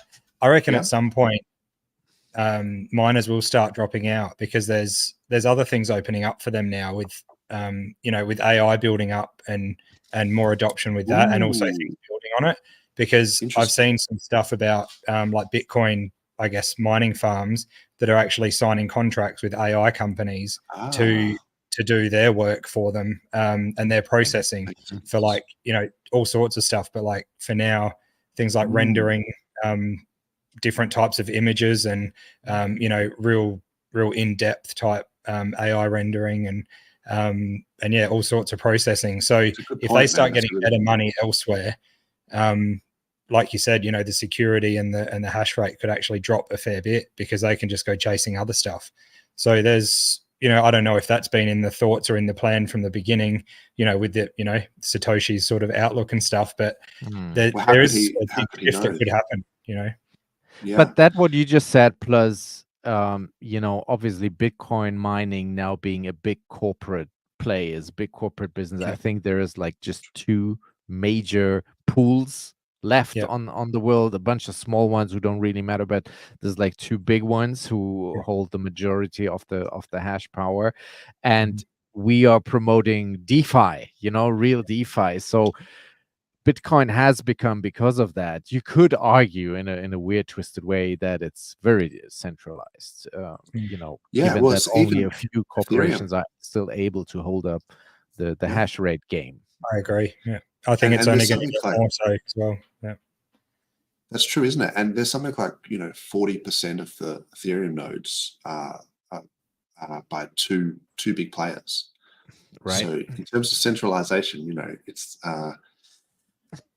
PulseChain actually has a really good metric. We talked about that Nakamoto coefficient, and yeah, I think we've got such a large community, and we've got that sort of real on-chain kind of ethos where we're sort of and everybody can run nodes. RH doesn't even run nodes anymore. It's all the community.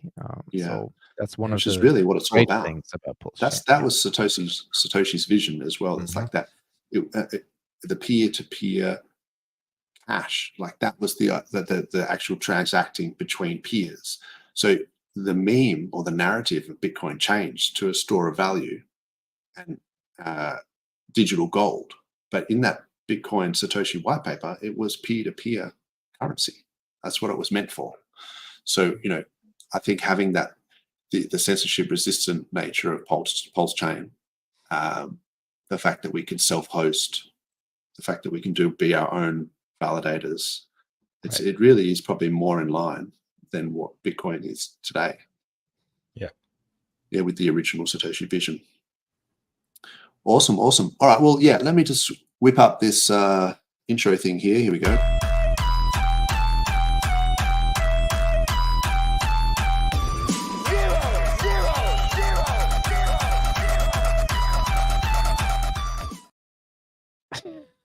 I'm feeling really uncomfortable right now. What is happening? Right. What is happening now? This is the transition. Just so we know that we're going to entering the filthy weeds of the charts. Okay. No, look, it's not as scary as it sounds. So basically, I just wanted to look at some of these things for my own benefit and maybe for the 104 people watching, so they get a feel for some of this stuff. So, say, for example, the S&P 500 at the moment has been, on the weekly, has been on this mad uptrend for ages. Crazy. And it flirted with the 20 MA, kept going up, bounced off it, and it's still, all the moving averages are stacked, and the price is above everything. And that kind of drives everything else, as much as people don't like to admit it. The S&P 500 and NASDAQ indexes, those sorts of things. If you follow Wales Only on the X, he just tweeted, I think it was yesterday, that the amount of foreclosure homes in the state of New Jersey is at all-time highs, like higher in the last month than it was in 2008. And that is also when we had the S&P at all-time highs. So, I don't want to be... Oh, no. I'm not saying that there's not a massive recession coming. I think there is. Rain on the party, but be careful, guys. Oh, no. I'm on board. Look, I was looking at this one. So back in 1980, you could buy 6 Big Macs with 1 hour of minimum wage, right? This is no joke. Right. So the minimum wage in 1980 was $3.10. This is in the US. So $3.10 minimum wage per hour, $3.10. Big Macs, 50 cents. So you could buy 6 Big Macs. Now, minimum wage is $7.25, apparently. Oh, so this is in 2022.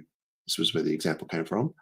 And that you can only buy, what is it here? So 0.9 of a Big Mac per hour. So you could used to be able to buy 6.2.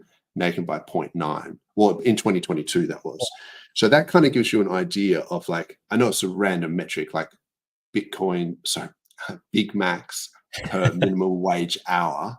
I know it's a random thing, but it kind of gives you an idea. Unhealthy anyway. Yeah, and that doesn't take into account that they're half the size now too. Exactly. Half size, materials have gotten cheaper. Shrinkflation. Yeah. Exactly. Shrinkflation, exactly. But it shows you that your actual purchasing power has been diminishing greatly over time. And sometimes you look at these CPI values and things like that, they're manipulated because it depends on what's in that market basket. So you can be saying, oh, well, the inflation is not so bad. Yeah, but hang on, every time I go to the groceries shop, it costs twice as much as it did 2 years ago.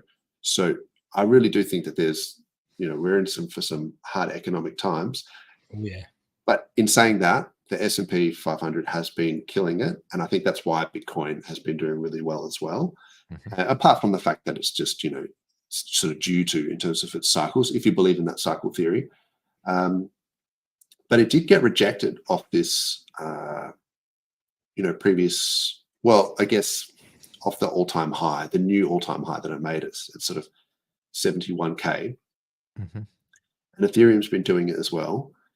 But I still think that, if you look at where in previous halving cycles, it had, I think it was about 3 years from the all-time high to where it had broken the all-time high, like broken it with substance. It's about 3 years. And so that 3-year mark is in November of this year. That's that vertical line there. So we could just be literally grinding sideways and we might not see it go up until then, or we could see it go up and then come back down, or down and then back up. It doesn't really matter, but we're sort of still on track for that sort of 4-year cycle. Ethereum has been doing the same thing, rejected off its all-time high sort of resistance there, like that previous one. But the chart looks kind of encouraging because it hasn't closed below the 20 MA, and it looks like this 10 MA is kind of bouncing off the 20 there. So I'm thinking with the ETF that's coming up in the next week, if that starts trading like the Van Eck or BlackRock ETF, we could start to see some people rotating some capital into Ethereum. So I'm sort of pumped about that. Solana had the opposite. It kind of had this close below the 20 MA, and they sort of did a bit of a death cross there with the 10 MA and 20. So I was like, ooh, is this, was that guy literally tattooing Solana to his forehead? Like, was that the literal figure? Local top, Local top, maybe. But then it has pumped in the last week on the back of that. On the ETF news, Yeah, exactly. So, but there is resistance and support, I guess, here. So we'll have to wait to see where that week closes out. And, hopefully it can hold support. But if not, this could be scary for a lot of Solana holders. There's a bunch of other charts. Put them in the chat. So this is what I sort of encourage people to come in here. And g'day, Ashtree. How you going, mate? Pulses. I've been going with the PulseChainers. I like the idea. So you get the Bitcoiners. Some people say Pulsicans, but I like PulseChainers. Okay. Yeah, I'm a fan of that one. But if you've got any tickers you want me to have a look at in the chat, I just sort of race through these really quick. So, but even if you look at some of these other chains, I'm pretty bearish on some of their charts, like the 20 MA. Once you sort of break that 20 MA and then the price goes below the 10 and the 20 and they're inverted like that, it's like not a good sign. So that's AVAX. I mean, some of these things like GameFi, like whatever happened, I don't know. People are still talking about it, but I don't see it. It looks pretty wrecked to me. But I guess they can say the same thing about our chart. Yeah, I think all those sort of altcoins are facing the same thing at the moment. I think it's just a trend of the market. Like most of them are. Oh, what's this? I can't see that. Ton is still looking good though. Yeah. Okay. Yeah. No, that is. Nia did that same thing as Solana, where it broke the 20 MA. Yeah. I think Kaz is one that you were talking about a while ago. That actually still looks okay as well. So there's a few. Right. This is funny. This is the PulseChain chart, and so Klaz drew this giant tit on it. The hanging tit formation. This is the tit formation. So, and she was sort of saying the nipple was sort of peaking at around the 22nd of July. She reckoned that was the bottom. I don't know if she was just taking the piss out of my TA, but she was just like, "Is this giant?" That's a pretty funny thing to leave there for you. Oh, that's gold. That's funny. But yeah, so that could be respecting the tit. Like, let's see it. Tits out for the boys. I think we could be seeing a bottom around about this. Where are we? Yeah, it's basically 404, isn't it? So that's for Pulse. And then, so if you look at the, say, Hex versus, so if I go to the PulseChain core coins here, so I like looking at these ratios. So let's just get rid of some of this. So this is Hex in terms of dollars. Yeah, so that's down quite low. I mean, not quite all-time low, but it's broken down resistance. But it is pumping, you know, for the week. It's up 9%. Holy shit. Is Hex up 9% today? Oh, there you go. All right, scratch all that bearish talk. We're back. We're so back. Yeah. We're so back. I was listening to an old Richard Hart stream. I think it was, you know, when Hex had maybe just done 100x or something like that. And he was saying about, you know, people complaining about the price being low. And I think it's true what he says. It was a good reminder of like, if people are, you know, the only people that are complaining about the low price are people that are looking to sell like now. So I know that we could all do with, you know, a good pump or whatever, but are we, or, you know, speaking for myself, not looking to sell right now, you know, or even if it did pump a bit, you know, it's not something I'm just going to go and sell. So I don't care actually that the price is low, because you've got to flip that mindset. And we talk about it a lot, but I just got, you know, hearing him say it again was a good reminder. Like these prices, there's actually nothing wrong with it. All it says is you could buy in, and it's good for buyers, just not for sellers. And that's all I can see right now. If you're planning on selling in sort of mid to late 2025 anyway, then all it is opportunity to lower your cost basis. Yeah, exactly. I mean, it'd be nice for morale, I guess, for it to be pumping, but it's kind of, like you say, it's irrelevant unless you're selling. Yeah, so, that's right. Yeah. Well, it's morale, but it's also for promoting, because I consider myself as somebody Good point. who actively tries to promote this, and it's just very hard to it is hard motivated with these kind of charts. Like I'm staked anyway for 11.5 years, I think is my current average. So I'll be around, and I'm not looking to sell anything, in the short term, but I want to promote it and I want to talk about it and get people excited about it. And that's just so much easier when we have the right chart. 100%. It's really hard, isn't it? And it's funny how the human mindset and how we work is because, a green chart would make people be more keen to get in, but it's at a worse opportunity. And then just say they were about to buy in and then it dropped again. Would they then lose faith before they put the money in? Yeah. You know, if you have a lot of doubt out there that it will never recover, and that's right. Thing. And then you have these narratives that cycle one coins never recover, and it's true, many alts never have, but they also don't have the community that we have, and they don't have that code that stands behind the Hex system. So it's very, very different. That's true, and also they don't have the founder. I mean, RH that as well. is the GOAT. Like, let's not shit ourselves. You don't fade the goat. So, you just let's not get it twisted. A winner. Don't get it twisted. Yeah, get whales only on here. He'll tell you what's up. But look, it's just one of those things where, if you're looking at Wimbledon and you've got Federer or Nadal or Serena Williams or someone like that, like, you just back them. You don't think too much about it. Like, these guys they're winners. So, yes. I mean, that's the way I see it. Like, if you don't think that RH is going to just lay down and let his legacy go down the drain, he's not going to do that. That's not in his nature. Like, his nature is a winner, and he's going to want to see this pump.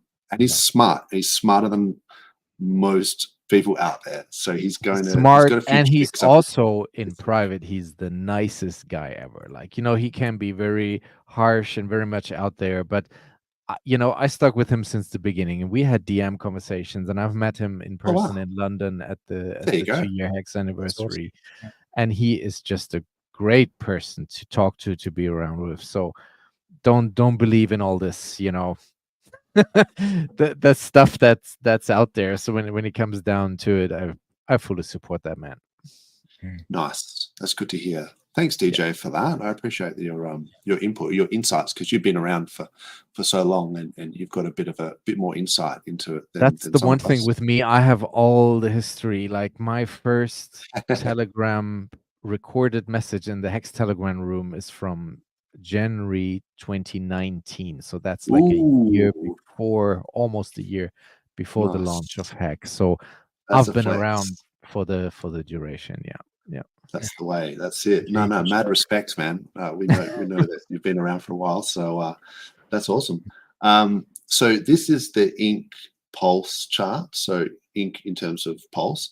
So this, to me, looks like a good sideways chart for liquidity providing.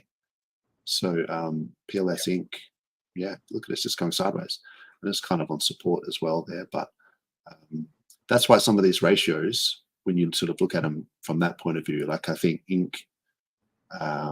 So Hex PLS has been going on a bit of a downtrend, but sort of seems to be going a bit sideways now for the last week or so. But yeah, I think PLSX and Pulse in terms of, or Inc in terms of PLS and Inc in terms of PLSX, like, it's pretty much going sideways. So I guess what I'm saying is your impermanent loss is lower if you're in these farms when they're sort of tracking together. So yeah, that's pretty much it. So did I talk about I want to talk about the Bitcoin ETH ratio as well. Yeah. So ETH BTC. So we've been looking at this downtrend for a while, and it's this sort of linear regression that's been going on. So Bitcoin's been outperforming ETH, but there is this weekly support here, which it broke down, and then now it's come back up, busted through it, and is kind of respecting it. It also looks like it's about to break out of this channel. Yeah. So if we can get an ETH BTC trend reversal, that would be epic. And look at the way it's just sitting on that support. Yeah. So that's crazy. If we can get a little spring off this. Yeah. Well, do you think that's why Richard's encouraging? Do you reckon that's why he's encouraging, maybe people to think about pulling liquidity? If they've got, he's been tweeting about that a lot. Yes. Because of like Mt. Gox coins coming out and stuff like that. If liquidity was removed and people dumped their Mt. Gox coins, then it might not pull Ethereum down too far, and it'll break out nicely. So there's Germany and have been selling their Bitcoin, and you know about that one, DJ, and your mates. I think the US as well. I know. How could you allow it? It's not actually Germany like that. It's a count. It's like we have Germany's divided in like 16 different counties, and they have their own police force in each county, if you will.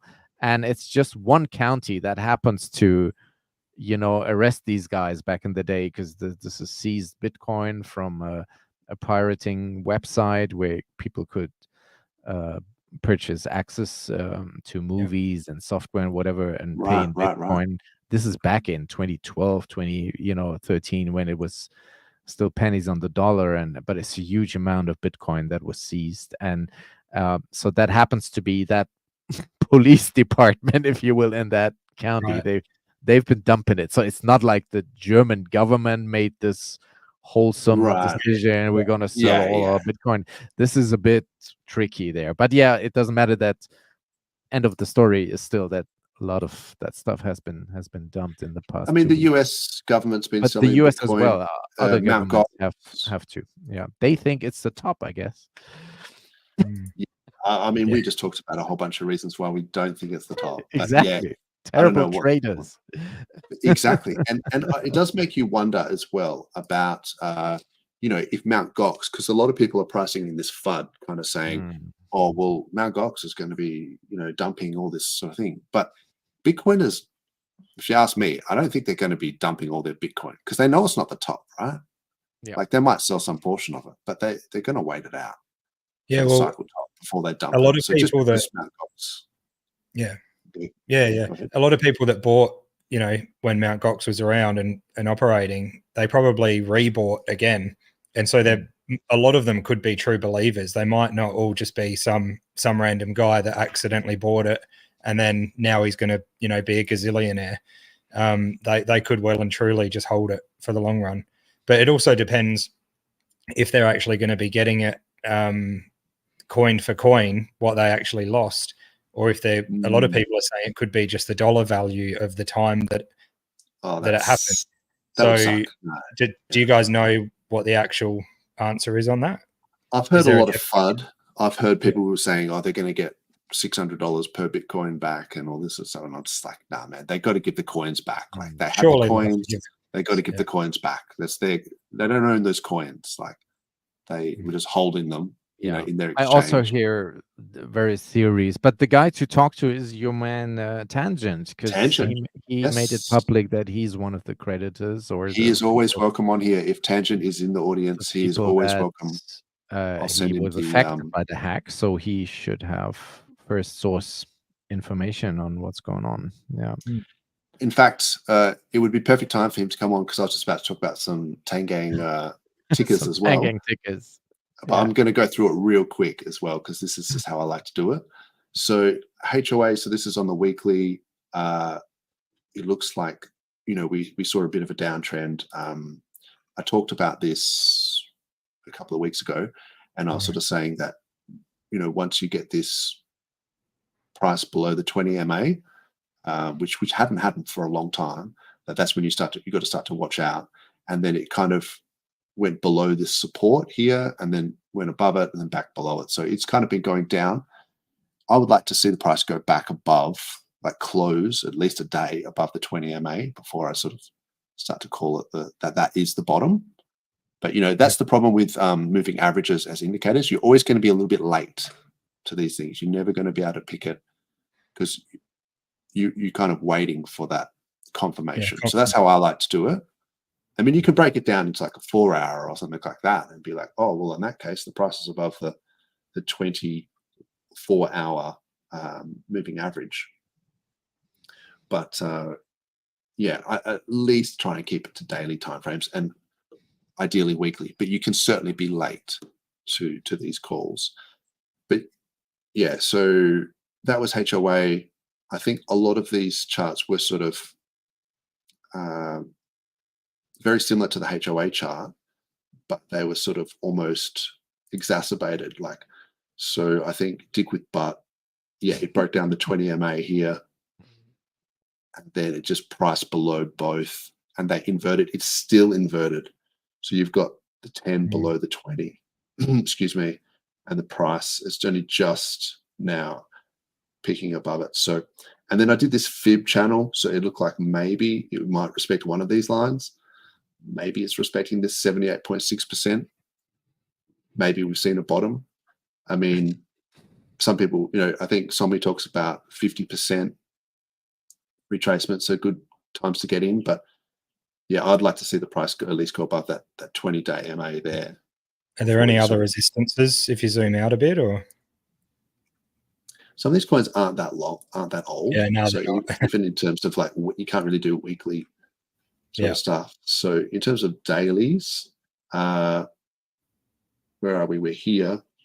Yeah, pretty much anytime you see these candles like flat top like that, you know, you could say that there's a if I just sort of put something around about here, you could say it's like approaching maybe some resistance there. But yeah, it's not strong resistance. We'll see. But it depends on what sort of time frames you're trading on, or not at all if you're DJ. But yeah, so that's, you know, I'm just going through this stuff. So Dick with Butt, Orange Man good. Okay, so this is what I was saying. You know, I would be looking for a bottom in this regard where you have the price breaking above the 20-day MA, like it has, and it looks like you're going to start to see the 10-day MA above the 20, and then the price above both. If you see that, then you're going to say uptrend kind of resumes. So we'll see. This could just be a bit of a pump because this is Orange Man good. This is could be based on Trump and the debate that he had just the other day. So but yeah, if that was the bottom, that's the debate pump. Yeah, it could be a good time to get in. Let's watch that one. So I mean, that's up 30% for the day. Peach is looking pretty wrecked. I don't need to say much about that, but maybe I'm looking in the wrong pool. But there's 118K of liquidity. This is the Peach Cream pool. Chetan also wrecked. I mean, yeah, excuse my bluntness, but price below both 10 and the 20 doesn't look like it's bottomed yet. Don't know. Cookies, similar. You won't know until you get that confirmation. So, and then last one here is na. So, yeah, I mean, it looks like it's forming a bit of a rounded bottom, but still, I would wait for the price to at least break above the 20. This there, the 20-day MA there. So that's pretty much all. They're all pretty heavily tied to HOA, aren't they? So once we see that start to move as well, it's maybe. I think so, but I think they kind of tend to pop a little bit. They're in their own, so they sort of, some of them pop at different times. That's why it's good to just check in on them. You know, I mean, look, I won't lie. I sold like as soon as it broke down the 20 MA, I sold up here. So I'm a G'd on a 2x kind of guy. Yeah, you're quick on it. Yeah, that's for sure. I'm just like little old lady strategy. I just went, well, once it breaks below the 20 MA, you know, but we're not talking large dollars as well. So yeah. You know, I enjoyed a bit of a run up, and then I just wanted to get it into stables because then it gives you the opportunity to buy back lower.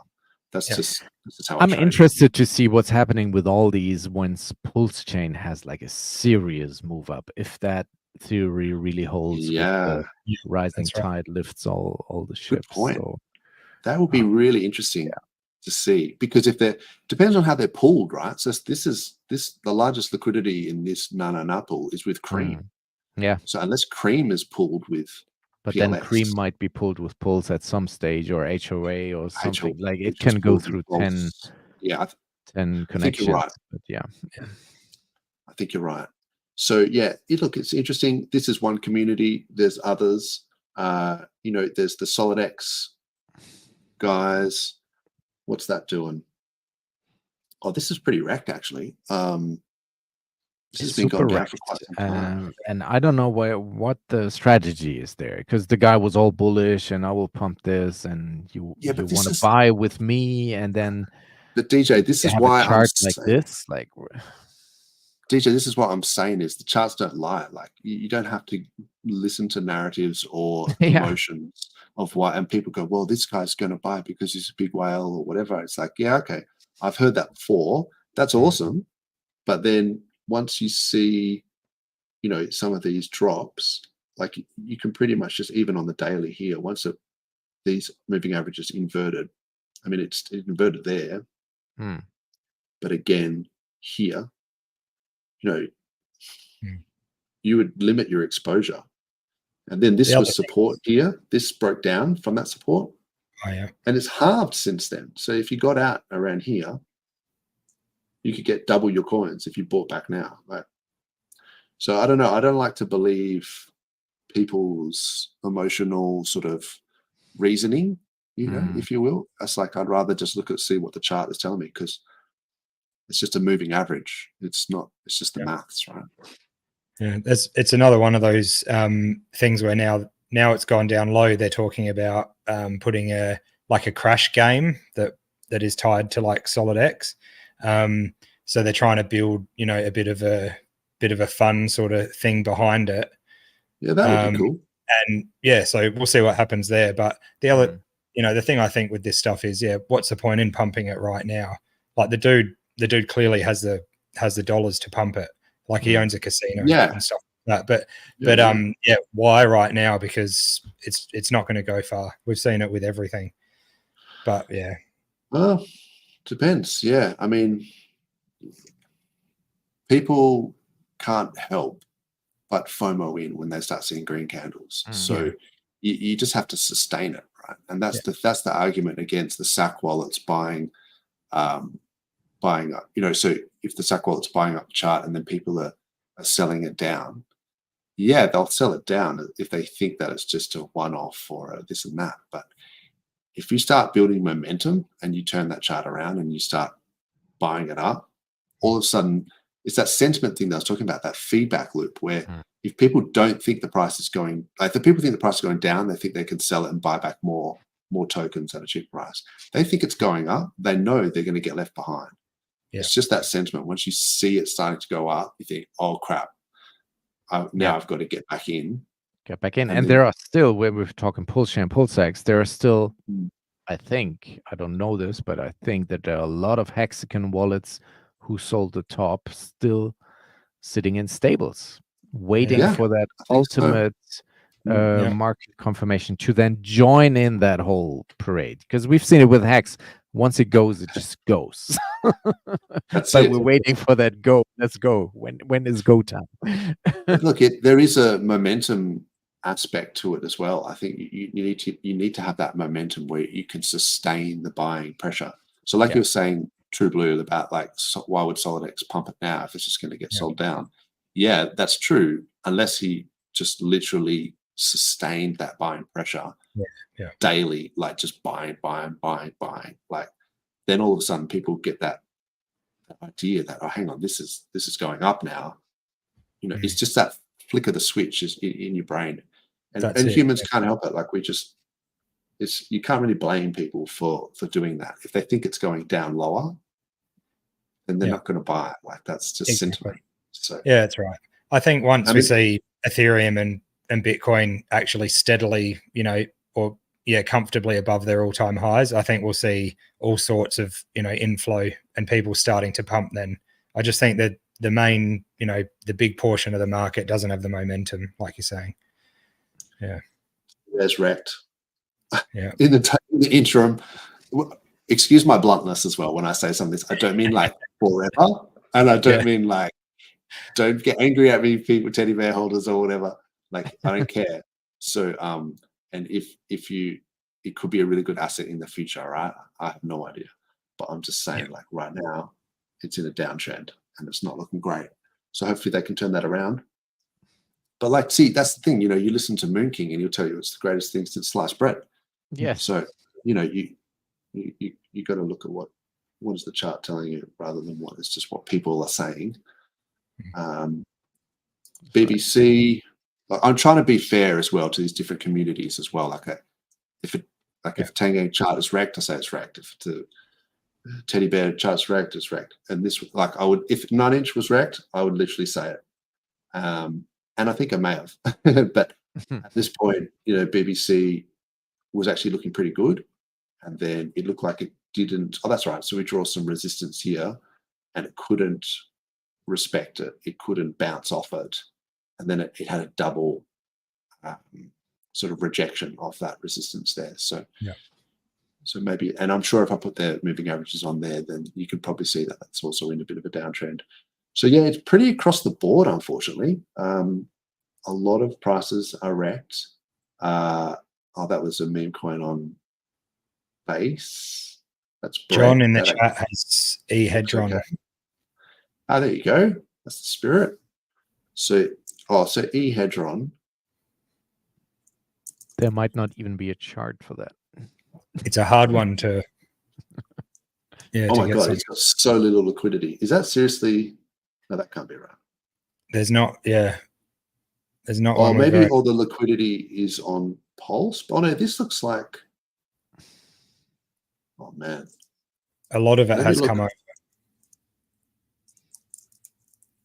Let me look on so Hedron on PulseChain. Oh, so hang on. I need the ticker I need the contract address for Hedron, and then I'll just look on Dex Screener and see if I can see it on PulseX. Oh, here we go. So this is Hedron from Ethereum on PulseChain because that's where the liquidity is. Yeah, it should still give us still the not chart. Still not a lot because this is this is on 9mm, and this is only got 5.9K. And there's only 19 days of history too. And only 19 days of history. So maybe if we go down, my God, there is no liquidity for this, like $400. Yeah, it's hard to find a chart for some of these. It is these days. Yeah. Look, I could do it in there's a grand 19 days. It's just this is in a na pool on 9mm.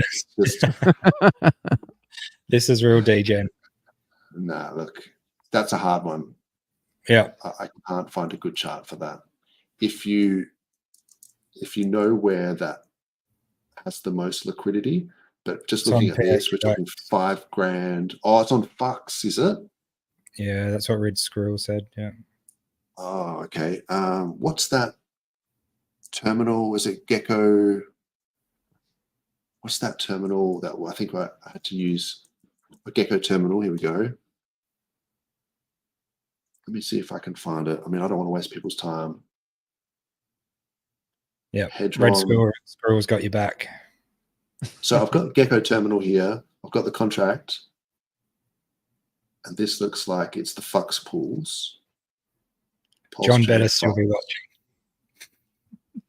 Yeah, but 7 zeros and a 5, that sounds about right for price. 7, and oh, this is Hex Hedron. Oh, here we go. Hedron. Hex. Yeah. V2.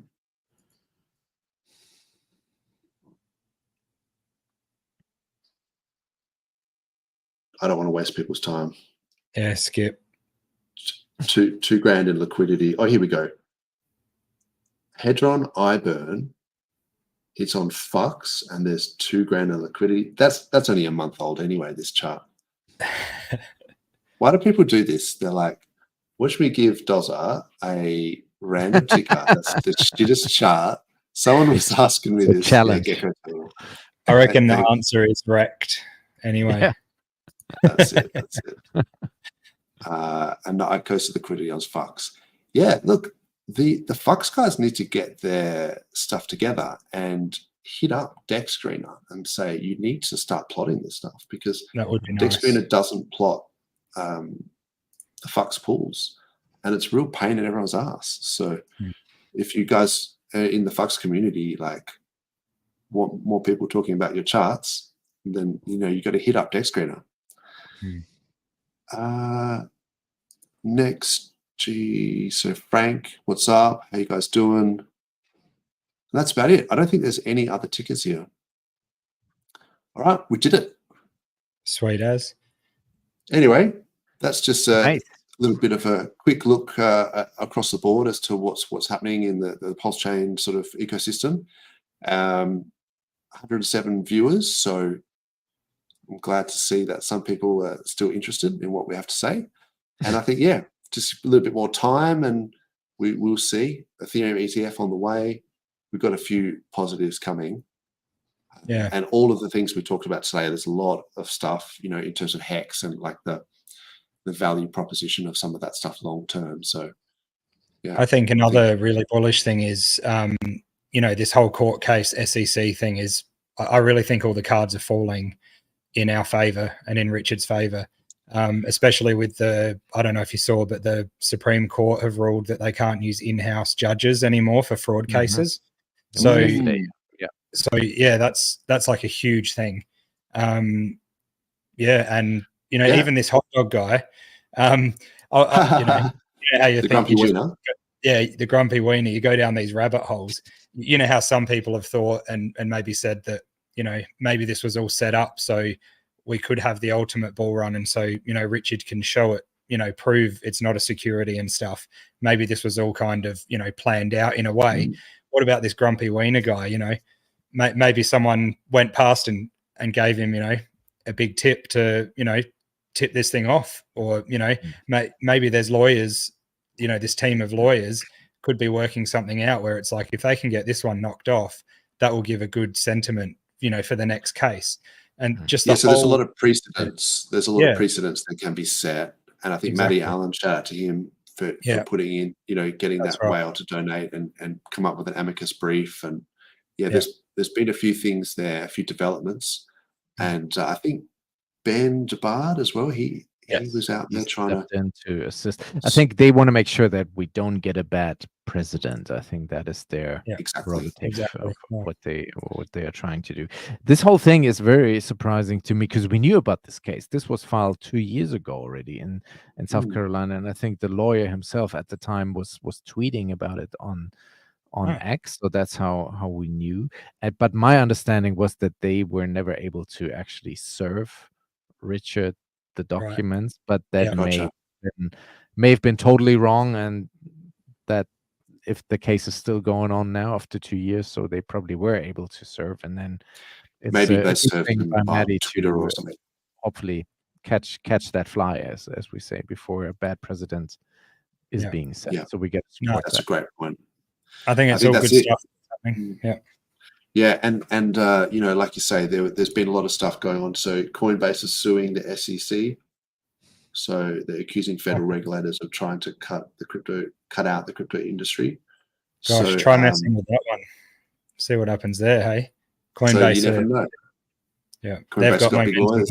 Behind it, yeah. So I think that the sort of tide is turning a little bit against the SEC. So I think we're going to see some good precedents set, and I'm really bullish on RH's case as well. So that'll be interesting. Maybe that's what the confirmation that we need. 100%. Yeah. But DJ, is there any sort of last words or anything you want to talk about before we wrap it up? Yeah, no, thank you so much for having me. And also shout out to you guys for still continuing sort of the legacy of the Hex Late Show, what they've been doing on Tuesdays for the Australian audience. And you guys are also going on for a good year now, almost with the happy hour, I think. Yeah, thanks, man. And it's very important that you guys keep doing that. Thanks, man. Thanks. I appreciate that. Like True Blue's been a good stalwart of the community as well, and sort of encouraging me and 43, of course, to keep especially going. In these downtimes. It's like the good and bad weather streamers. We got to be out there for the guys. When we have the green candles eventually, you will see everybody out there again and streaming and coming back out on the eggs like they've never left. But I think real ones know who's been streaming all this time and who that's who's right. been out there for the community. So that's so funny when you see it on Twitter, where someone will come out of the blue from nowhere and they'll be like, "Where's all the Hexicans? I haven't seen anyone talk about Hex lately." And you're just like, "Who the fuck is this guy? I've never seen him from my life. Where have you been, bro? We've been in the trenches for like years now, just chilling." You're not talking about DJ's post the other week, are you? Nah. I just mean like other people will kind of actually I'd forgotten about that one, but no, it's all good. That was a legit people saying we do need more streamers out there. But no, some people come out of the woodwork and they're actually scammers is what they are. They're actually people coming in and you can tell because they're not followed by anyone. It's just blow-ins, just sort of going, where are my hexagons at? And you're like, who is this guy? But no, look, there is an economic energy, or there's some money here in the community because some people made a success with Hex. That's why it's an attractive honeypot for all sorts of people to try to get embedded with the Hex community. That's always been the case, but we got to make sure to see through that. Yeah. So you just got to keep your guard up a little bit and follow best practices, Papa B, all the sort of security stuff that you guys talk about. And I actually don't mind when the prices go up and new streamers come in or old streamers come back and they want to take over and be the big streamers and all this stuff. I'm like, do it. Let's see it. All right, sweet. I'll be down the beach or something. Like, go on, thank God. Like, so we just do this for the community service almost, and just trying to keep the vibe going. But when prices go up and people want to come back, that's fine by me. And we see some new guys. We had Hexagon on last week. Yeah, it was cool. Yeah. And shout out to him and RG as well. You had the captain on. That was a good conversation. Yeah, and he's out there with the PulseChain tour. They have it in Europe. So if anyone happens to be in Europe, there's Lisbon coming up and Portugal. There's Berlin. No, I think Berlin was just the other week. Munich is next in July, where I'll be attending as well. So I'll be in the crowd. I'll just be there, and because I want to experience too. I've never been to any of these. I've been to Hex meetups, but not to any of these PulseChain tour situations. So I'm very curious to see what the energy, the vibe is like. So, that's and awesome. then there's another thing happening in UK, I believe. So they're touring Europe this summer. Yeah, shout out to those guys putting in the hard yards and touring around the world and stuff. So. Is it the PulseChainTour.com or something? What's the? Yep. I think that's it. Yeah, PulseChainTour.com. Yeah. Wild So SJ. check it out. She's out there. That's it. Full credit. These guys are out there. And if you're in Munich, you might be able to come and see DJ. And yes. But if not, catch him on his Twitch streams. Yeah.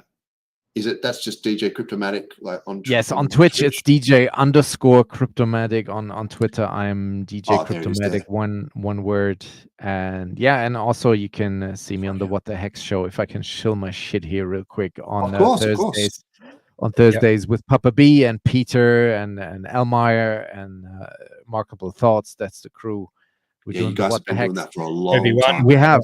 And similar to the Australian show that was also on Discourse Syndicate before, that's where we started, and we were both on Tuesdays, and we would be the follow-up show on Wake Up Hex back then, and then we took a page out of your book and also split away and started our own channel, so we could be more free on the creative side, not having to worry about copyright strikes taking the whole Discourse Syndicate down if we fuck up with a little video clip that we shouldn't have played or something. It's just and the diehard fans they came with us and moved it over. Of course, it's not that big of an exposure as we used to have on the Discourse Syndicate.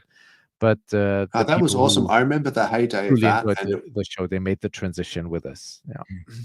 Yeah. So I used to always find it hilarious because the Hex Late show would always run into your time slot. So sometimes there was a little, but it was all friendly banter. Oh, it was so funny though. Papa B being upset, like, they're streaming over our time slot, and then Blue Bum was like, what important things do they have to say anyway? We're streaming here. So, that's right. But that was always a bit back and forth. There was always a bit of banter going on. Very funny back then. Yeah. I thought that was hilarious, especially because the guys they'd be like, we've got to wrap it up in 9 minutes.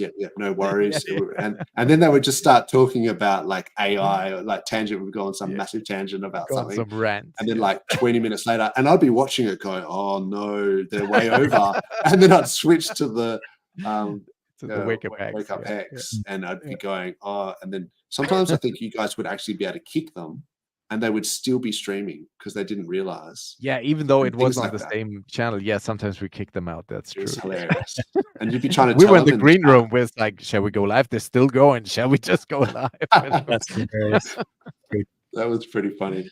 No, that was Yeah. good. You guys have been doing it for a long time. So Yeah, yeah, very massive long respect for you guys and all Thank you. of the guys on on all this and Discourse Syndicate and everything. So we're just trying to pass the torch on. And Yes, and if there's you're doing a any great job. streamers, thank you very much. Appreciate it. And if there's any other streamers out there that want to come on and say hello, hit us up and let us know. We can get you on and yeah, keep it going. For sure. That's right. Yeah. Stay calm. Awesome. All right. Well, Thanks. thanks for coming on again, DJ, and True Blue, of course. Always a Cheers. pleasure. Thanks to the chat. Thanks to Replay Gang, Twitter bots. Appreciate you all. Have a good weekend, and we'll catch you next week. Cheers, guys. Yeah, hit the outro, DJ. So yeah. Here, my That's it. turntable's back here. On the turntables. Thanks, guys. Rock on. See you.